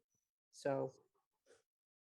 Yeah, Hans, I'd like to just hold tight on this a little bit. I mean, it is interesting. I would like to do my homework on it.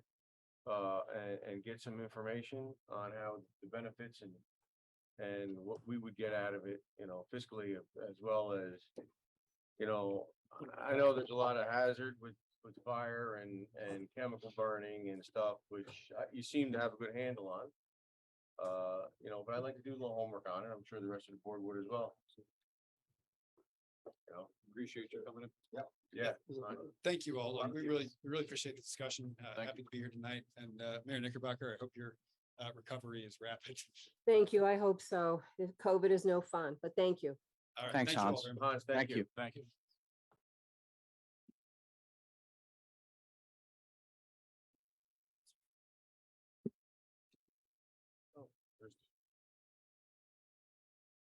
I'm on mute. Mayor? Yes, I'm here. So the next subject is the wastewater plant. We have our village engineer this evening, George Palmer. So George, you have some information for us? Thank you. Good evening, Mayor, trustees. So, I know, Stephanie, myself, have been going back and forth with the, Thank you. with the IMA, and we thought it was, a good time to recap where we are with the plant and, ultimately, what funding we have in place, which ends with the WQIP. So, so part of the history is that the plant was built in 1960. It services the 2,200 residents of Buchanan. Upgrades were made over the years, electrical, microscreen, mixer upgrades. And then as the topic was tonight several times, is the Indian Point closure has impacted the plant. The demand has gone down in the plant since April. But it is functioning very well. So as of the last report that we received actually today, the efficiency of the plant, the biological oxygen demand, which is the measure of how well the system is working, is at 98%. Good. The suspended solids removal, which is also at 98%. So the system is working very well. The flow this past month, we've been very dry. So we've been at an average of 216,000 gallons a day, which is far down from where we usually are. And our waste is about 85,000 gallons of waste sludge every month. That's pretty typical. As everyone may know, we had a consent order back in 2019. From that consent order, we had 2 violations, one in 17 and 18, which resulted in the 2019 consent, which resulted in 2 engineering reports. One was about the system itself, the plant. The second was about the collection system, which is the SSES. As you know, with the SSES, we're doing manhole repairs to reduce our flows. I wish I could say all the low flows lately are due to what we've done, but dry weather helps. So the groundwater goes down, you have less inflow, less infiltration, less rain, you have less inflow, less infiltration. So so all of our efforts up until now have not just been. Now's a good time to investigate. Yeah, yes, that's right. So you can see where when something crops up, where's it coming from? Is it rain or is it someone's house or is it some pump? So it's helpful to find things out now. Mhm. Also out of that report, we've been talking tonight about zoning and what uses we have. We have 55% industrial, 40% residential, and 5% commercial. All that's important because each one of those has a different contribution to the wastewater stream. Residential is more preferable. It's got high biological attributes. The chemicals, you don't want chemicals. You don't want all the beer distributor, beer things and chemicals in there because the bugs don't like chemicals. They like the bacteria. They like the solid waste. So I mentioned that because that's a topic of, why the shift towards mixed residential use is good. It's good for the plant. And actually, you cannot look at a residential gallon of sludge compared to a commercial gallon of sludge. It's more like a 1-to-2, 1-to-3 ratio. So you get residential, you say, oh, I got 10,000 gallons of residential. That's not comparable to 10,000 gallons of commercial. So that's why we mentioned that. So the switch to residential is good. So we come up to the WQIP grant. We submitted a WQIP grant in July 30th of 2021. And inside of that grant, we did a SHPO investigation. Well, SHPO, State Historic Preservation. We're clear with that. George, excuse me, I Sure. apologize, but a lot of people don't know what, like, the abbreviations of the WQIP. And so when you get to like those abbreviations, if you could just, tell people what it is, that's all. Thank you. Okay, yep. WQIP is one of the DEC grant programs. I'm not sure, Water the quality improvement. improvement project, right. Program. We applied to, that's one of the DEC programs, and the DEC's got several. They have, WIA, they have, another program, IMG, which we talked about, which is when you get, IMG is when you partner with another community, you can get more grant funding. So we applied for the WQIP grant from the DEC, July 30th, 2021. It included all these documents. We were awarded the grant March 31st, 2022. We received $1.62 million. And as part of that grant, the village has to put in a match. It's roughly 37%. So when you add the match in, it's $973,234. And that gives you a total project cost of $2.5 million that you can fund for any kind of improvement. Well, it wasn't any kind of improvement.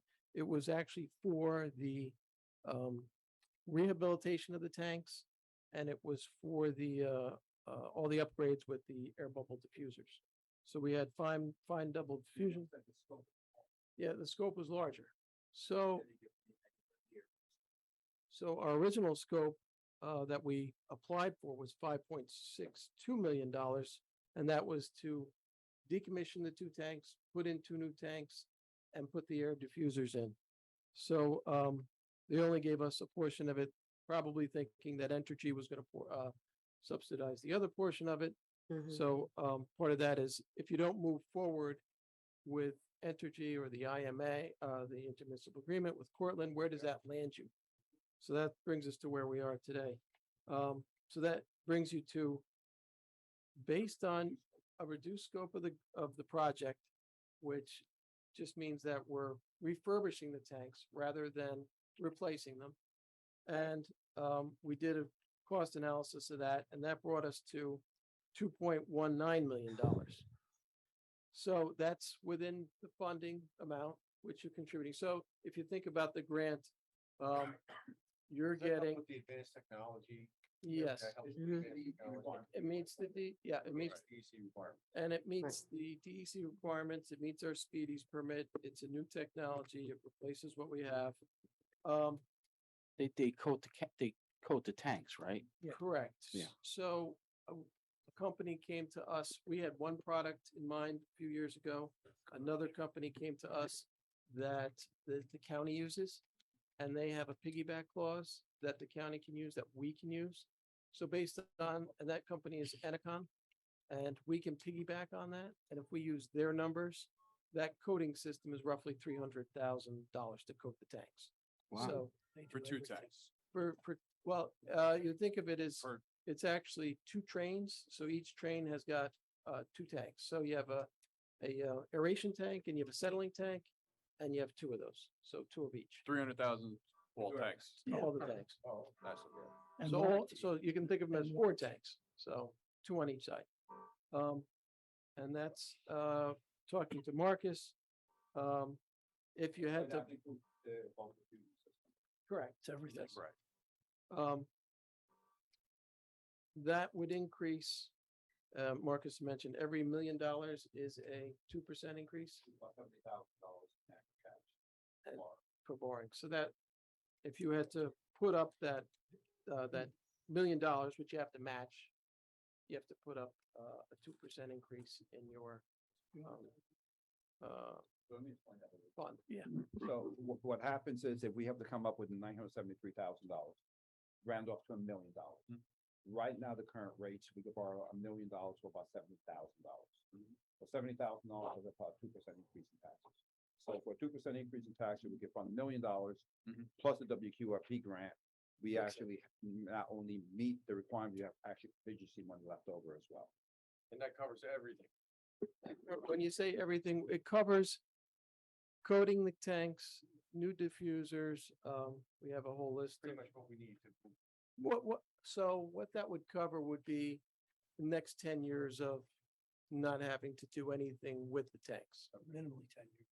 What would be the next, after those 10 years? And So you would, there's a couple things that would change. The diffusers, the heads of diffusers wear out over time. You'd have to replace those. The lining of the tank would be sufficient. So, speaking to the manufacturer, the product that they use, the one that the county uses, it would last a minimum of 10 years. It can last longer. It depends on how aggressive your chemicals are. We just said commercial's bad, residential's good. The more chemicals you have, the more aggressive it is, the faster it wears down the liner. It's like the paint on a house. Right. So you got to repaint. and it's Another $300,000. So it's in 10 years. Being that we're mostly residential. Right. Could be up to 20 years. It could be up to- So this is a system that you can keep recoding the tanks if you have correct. to. So it's just like the paint on a house. You Yep. power wash it off. Whatever scales off, you scale it off. Whatever sticks, Yep. and you put a new coating on. That's why I wanted George to come in tonight. This is, of course, our IMA discussion is not going well. And I wanted George to come in with an option B. And so Yeah, something great. for the board to think about.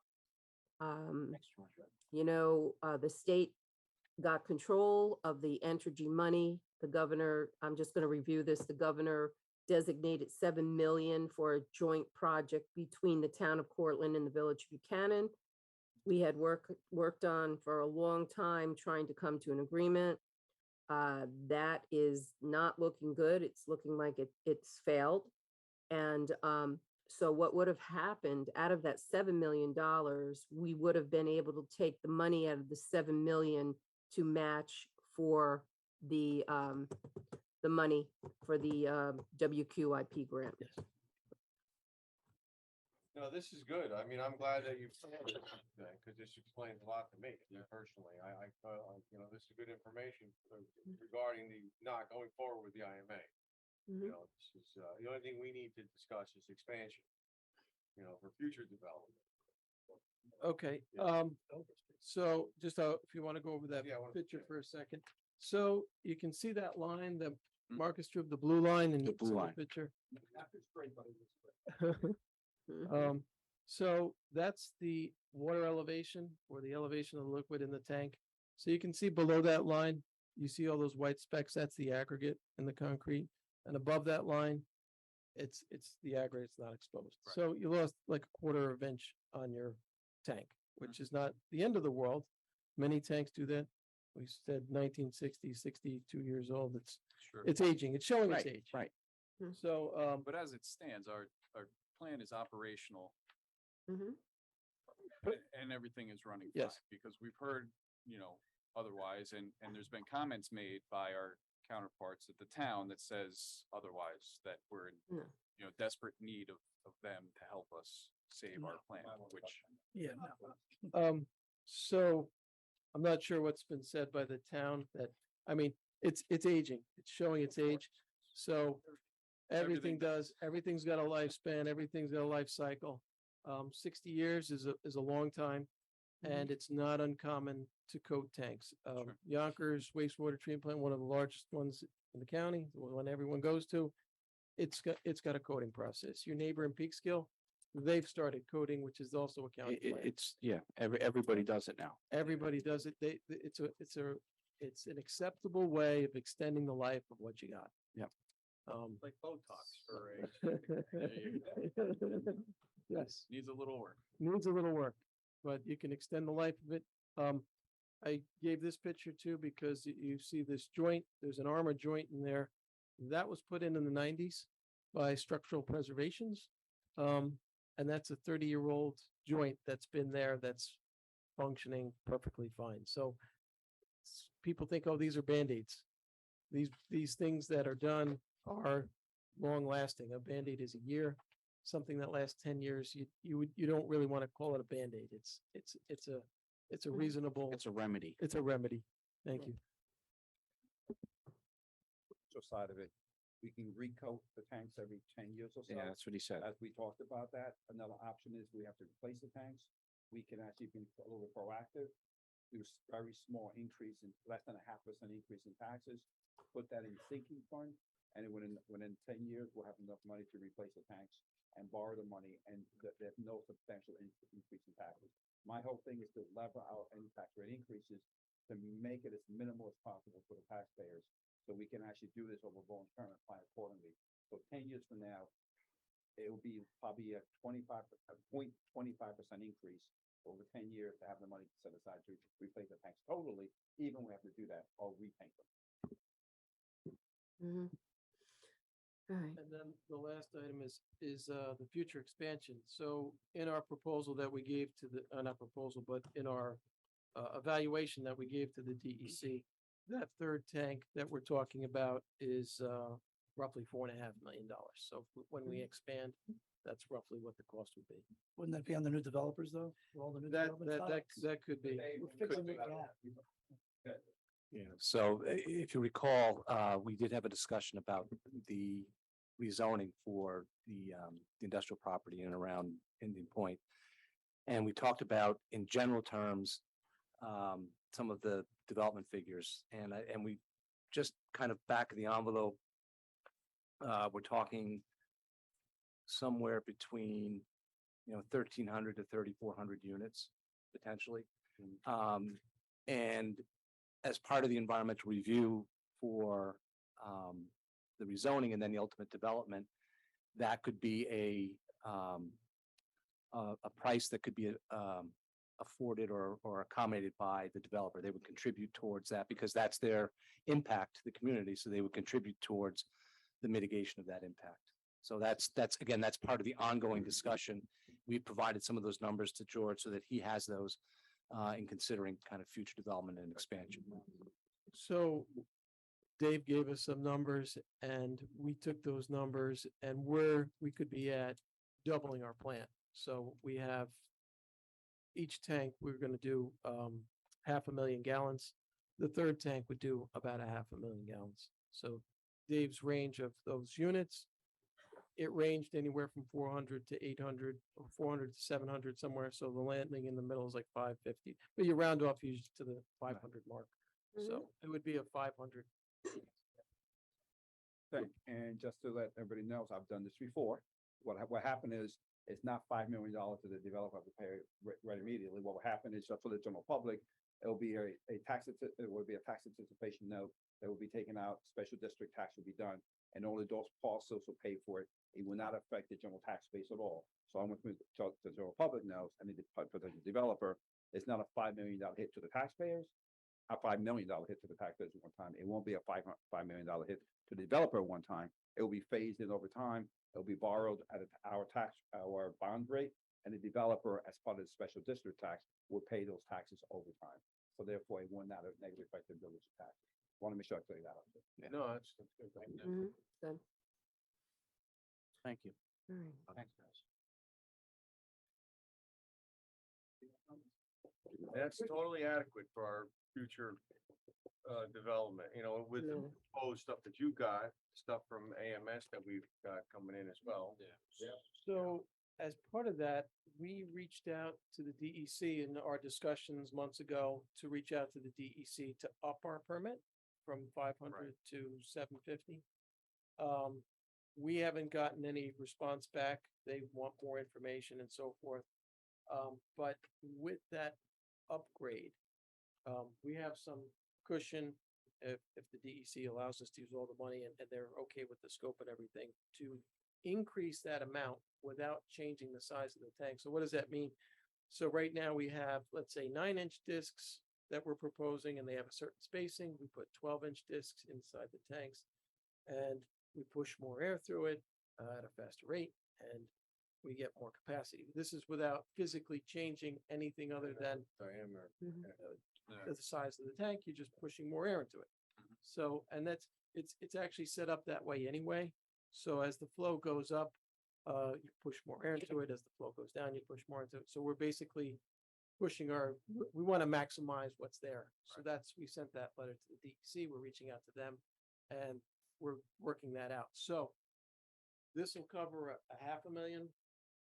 If that extra $300,000, we can upgrade discs, we could be at 750. So that covers us with inflow and infiltration, the new expansions and everything else. Like I said, we're at 200,000 gallons a day now. Right. 200,000 gallons is our permit's 500. So we have 300 there to work with. So to answer your question, Anthony, that will more than AMS development, and if the Christian property ever gets developed, those properties will not negatively affect our flow. We'll be able to accept that very easily, and our capacity will be there. So we'll keep our plant operating at almost 100%. So operating capacity right now, we are way under, Wait, We're under 50%. way under. 50%. So even with those two development projects, we'd still be operating perfectly fine with your upgrade your disc. On the heavy. The rains. Yeah, so your infiltration is where you're gonna have problems. Right, correct. And then we're remedying that through the manhole repair process. So we have another 2 years or 3 years out of that. We got some cammering coming on. Again, this company Encon also has a county bid. And they also, we piggybacked their services for that. So we get the cheapest rate, we get things fixed at the lowest price. So we're doing that as well. So in 2 years from now, will be the 200 that we get now. That's nice because it's dry. We'll get it on a wet day or on an average day. So that's the goal. George, Encon? And ENECON and Enicon. They do camera. They- Sealing the. Underground line repairs, They- minimal street destruction, Oh, they do lighting and manholes, they do They have a everything. whole portfolio of products that they provide to the county it's not state bid, on county bid, on county. stuff. No, I work with a company like that. It's called Arrow Construction. Yep, They do everything. yep, they do. Yep, know them well.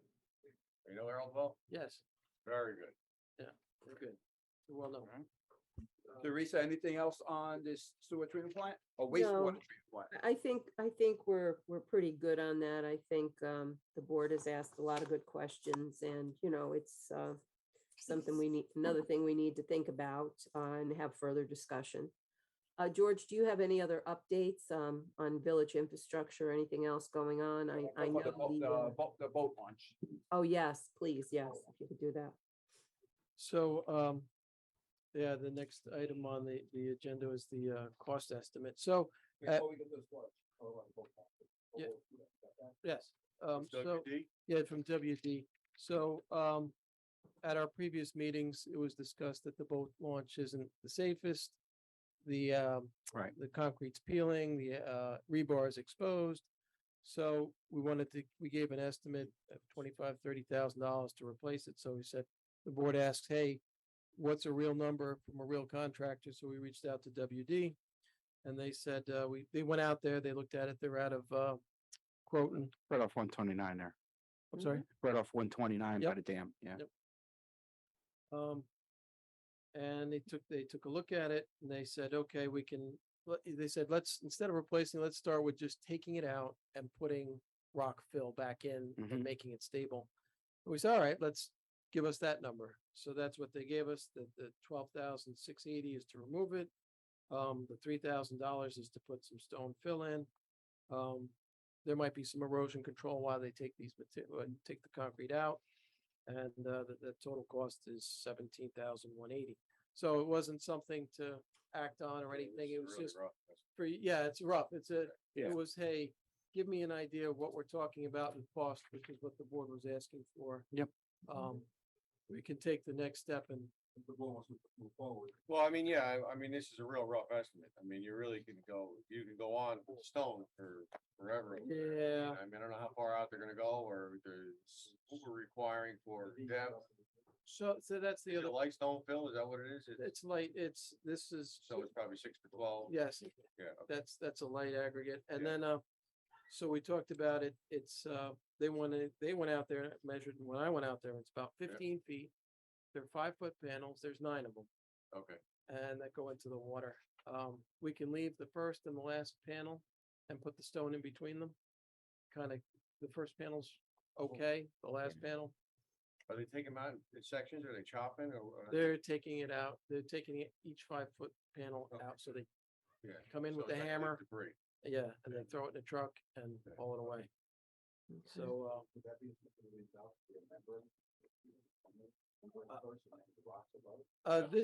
this is just to put a stone fill in its place, just Yeah. to fill the void. So you're taking something out, you gotta put something back. Right. You gotta stabilize the slope anyway. Yeah. You gotta stabilize it. This isn't that kind of condition because you have a beach already there. So what'll happen is waves will come in and out, sand will fill in the Yeah. crevices. That's why we use the. Yeah, that's the rock stabilization. Yes. Yeah. Okay. And then the DEC would have to approve it. So, That's for sure. so this was just a, What's the time frame for the DEC to approve it once we submit it? so they wanted to know what we're doing first. So Okay. whether it was a repair or if it was, Removal. a removal. Correct. So Okay. this gives you an idea. Yep, I got you. So that gives you an idea and you can think it over what you'd like to do. Yeah. I mean, it's in the ballpark. It just depends on, it could be plus or minus. I think it may be a little more Yeah, detailed. right. And if you wanted to put something back, it was interesting, the discussion tonight was, that's where somebody wants to come in with a cable. So if you're gonna spend money to do this and they're gonna come in with a cable in that same spot, it's or not. Yeah. But I could see why. I think the cable's going somewhere. Yeah, I think so too. The boat ramp is the shortest distance to Broadway. So. Right. From the water to there is, you go, they said they did an analysis. Analysis is what's the closest distance, and that seems to be it. You go further up, you There's gotta no go. interference. There's no interference. Yeah. And you deal with one person and that's, all the other ones are private owners. You have the Fleischman's Pier is, you gotta go around the pier, under the pier. No, it's obvious that there's no interference there. Right. It's a straight shot to where they gotta get to. Right. And the other problem, which I don't think they realize, is that there's a lot of utilities under Broadway. There's a duck bank that goes from the 16 power pipe station. in that duck bank. Yes, and it goes all the way to, down John Walsh Boulevard. It goes all the way up into Peekskill. Yes. I installed. Okay. There you go. Okay, there you go. They- It's 16 4-inch pipe. Yeah. So it's, they got a 3x5, gonna have a hard time getting under that. Yeah, no, there's 8 on top and 8 on the bottom. I installed. And then the gas line, there's a gas line and there's the sewer line that crosses over into the pump station. So Mhm. that's that's a gravity line. Yes. So to go under that, they're making, 6 and 10 and 12-foot cuts in the road. And then he said the west side of Broadway, there's an 8-inch transmission main in the shoulder. So, And he has to maintain 5 feet of cover. and that's gonna be a problem. So he isn't going on the west side of Broadway there. So, Mm. but that's a different, I just That's, wanted, I just wanted to give you some input. The utilities there are And No, Algonquin it's cuts spaghetti across. over there, and I think that they don't realize that that's what they're getting involved in. I mean, they're gonna, Yeah. the elevations are gonna change, and to maintain the 5 foot of cover, he's gotta go deep. Yes, He's gonna go under everything, then he's gonna encounter the gas the line. gas, Algonquin crosses Yeah. weekly right there. And you mentioned it. You said you Yeah. gotta cross the gas line somewhere. So, Inevitable, have to cross it.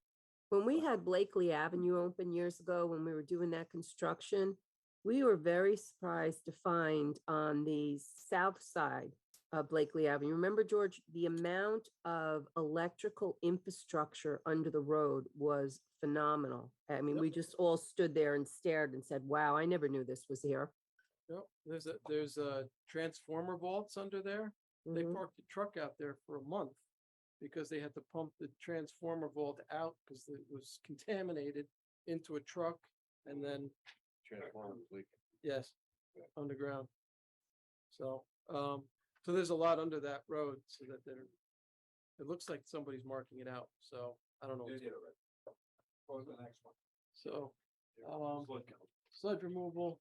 So we do our sludge removal, every year. Last year, we piggybacked, the cost because the cost was good. So this year we had to go out to bid. And Cook was the only bidder, 261,800, and that's for, 2.2 million gallons of sludge. I think it Mhm. worked out to be, $119 per 1,000 gallons, so it's 12 cents a gallon. Mhm. Okay. So, I think the board has to approve it at the, this authorization workshop. Mhm. The September meeting.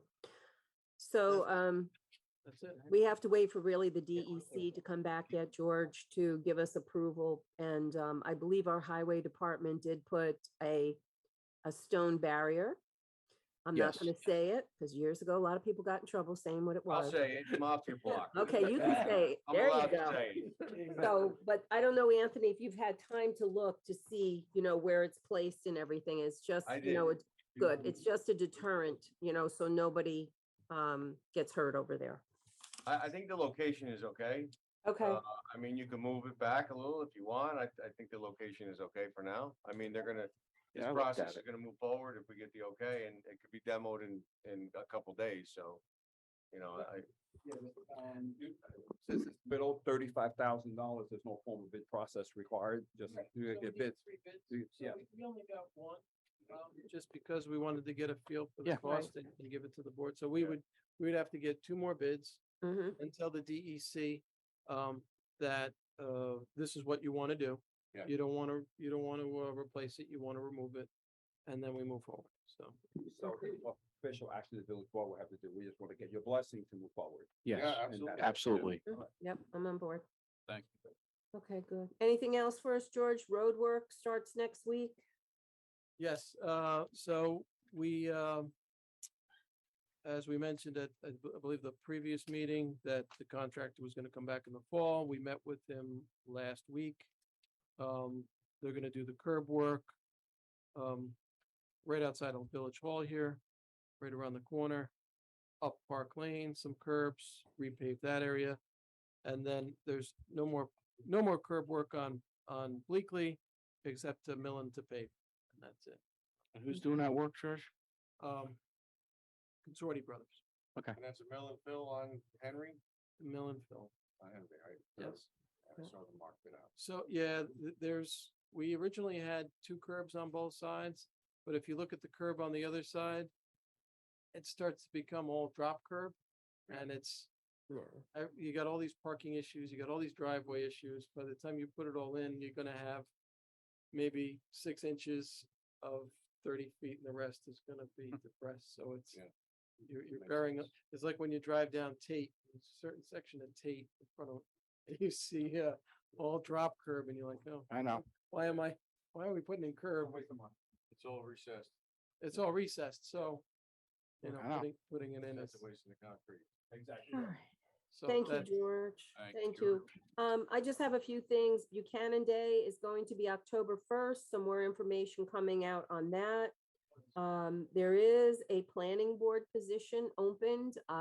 One of the planning board members resigned last week. And I would like to appoint, at the Tuesday meeting, the September meeting, I would like to appoint Nick Zachary. Nick Zachary was very involved in the overlay district on 9A. He's a person that won't have to take time to get up to speed on the issues and the different things that the village has been working on. So, and it's my appointment because it's to fill a vacancy. So I just want to let everybody know that will be on the agenda. The other thing is we are going to go out and get different prices to finish the landscaping out of the circle. I know we've discussed this before. September, of course, will be the best time to get that done. Early October would probably be the latest. So I just want to know, let everyone know that we're moving forward to finalize the landscaping there. And that's all I have. Teresa, what you want to do with the other items left on the agenda? We have the lot coverage, bulk regulation, and accessory apartments. Because our attorney isn't here this evening, I think it appropriate that she be here and be involved in that discussion. So we are not going to discuss that this evening. Okay, Good. unless Anthony, if you want to. No, that is the proper answer. That's right. We want our attorney on board so she can give us some direction. David, our planner, thank you so much for being here tonight. We appreciate it. And we look forward to continue working with you. And Dan, what do you have for us? Anything this evening? Well, just a few issues that came up. You know, the use of the pavilion, I think we need to really investigate that and button that up as far as if we're going to be, allowing people to rent that out for occasions. I know over the weekend, there was a party down there on Sunday night that ran rather late.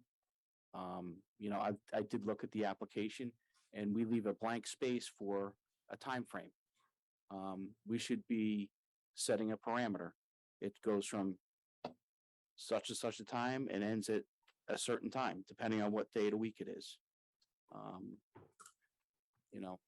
And I did have a couple people complaining about volleyball nets in front yards. It's an eyesore.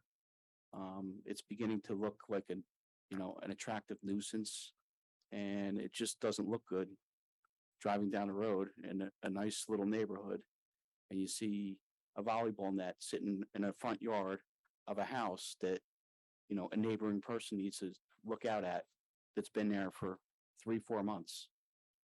It's not a temporary situation. We should look at it, see if there's something we can do to remedy it. And that's basically it. All right, Dan, Those so were the you're, two things. you don't those want were to two feed them things in I front had. yards. Okay. All right, thank you. And then the board can think about the time that a party would have to stop at the pavilion. We don't want to hurt any of the residents and interfere with their quiet and peace. And so I think on that application, Dan, you are correct. There has to be a time. Also, I'm not sure if they took out, I know when we've done Buchanan Day, we had to go to the police department to get I don't know what's, Marcus, I don't know if you know, it's almost like a sound or using a microphone or something like that. We had to get a permit. So I'm not sure if that's still being followed through. Well, just to add one more thing to that. Sure. The person that rented the pavilion that day was not a village resident. That's correct. Okay, Okay. so that's probably another area that we should look at. Okay. Okay. Yeah, it's up to the board what the rental agreements will be at the pavilion or any village facility. Right. Okay. We could definitely put a drop dead date on during the week and make it earlier on Sundays. Yes. Absolutely. We yeah, should so- be, that should be in our control, not the Yeah, person renting the pavilion. And Right. you guys want to think about what the latest 8 Yep. o'clock, 7 o'clock on the Sundays, and then 9 o'clock on Saturdays and Yep. weekdays. Tell me what you want and we can put it on there. That's no Yep. problem. Okay, Good point. Good point, Stan. Thank you. absolutely. Yeah, good point. Trustee Capicati, what do you have for us today? I don't have much of anything. Okay, that's all right. This has been a long drawn out meeting. Sorry, we had some presentations, so, Yeah, I know Some it's good nice when you're sitting information. home on your couch. kind of not. I'm sitting in front of No, the I'm just kidding. computer I hope you watching feel you better. The only thing I guys. have to say is that I'm worried. I hope you feel better. I hope your Thank mother you. gets better. I appreciate it. And that's pretty much it. I mean, I have to save all my thoughts for next week because we have another one That's next fine. week. And you will have plenty of thoughts, I'm sure. And I will gather all my thoughts and make sure I come prepared. All right, good. Thank you. Trustee Steve Laker. Nothing further other than to wish you a speedy recovery. Mayor. Thank you. See you Thank soon. you. I do want to commend you gentlemen this evening. It was a good meeting. You asked a lot of good questions with these presenters. So it was a good flow of information and questioning. So good job. Teresa, if you don't mind, can we have like a 10-minute executive session? If I don't mind, I don't mind. I'm sitting home on my couch watching everything. No. No problem. Anything else on the board? Teresa, anything else? Oh, you want comments on the floor, Teresa? Oh, yes, please. Yes, please. Comments from the floor on anything we discussed. Anything? Anything? Eileen? Nothing, Eileen? Eileen? Eileen's saving it for next Tuesday. No, we made her get up. She's getting up. Okay, all right. Please, Eileen. All right, Danny, the volleyball net, are you talking about the one across the street from me up I the am. way? Vinny has one also, but that's a side yard. The side yard is perfectly fine. And this is right dead smack in the middle of the front lawn. I and it's know. been I there don't know for- what their for 4 months. backyard. Yeah, I don't know what their backyard is. I I have don't no know. idea. But you know But it's what? all What fenced. makes it look even worse is that there's sand in the front. It's like a sand pit. There was never grass there. I mean, it Wow. really didn't. I mean, I understand what you're saying. It's one particular one that I'm looking at. Yes. Yeah, So okay, because I- Vinny, like I said, his is on the side. Mhm. I don't have a problem with that. He mows around. I mow. We're all mowing. And do you play too? You got a lot of Do moments. you play volleyball? I too? know, but I haven't mowed all summer. Yeah. The village must have come by and I thank the highway department because they cut around the pole. Yeah. With all the wires. But from there's- Con Ed yeah. and telephone and whatever. So I thank them for that. I was not going out there. and doing that. Other than that, Teresa, speedy recovery. Thank you. Thank you. I'll be back next Tuesday. I'm taking my medicine, so I'm getting rested up. Okay. Thanks, Thank you. Eileen. Appreciate it. Okay. Anyone else? Any other comments? Nothing, Nothing, no hands raised, nothing. no hands raised, no. Okay. Thank you, everyone, for coming. I'd like to make a motion to go into executive session. Marcus, and what are we discussing in the executive session that you would like to have? Personnel, In litigation. litigation. All Can I right, get thank this, you. Okay, you move, who's second? Second. All in favor? Aye. Aye, okay. We're going into exec session.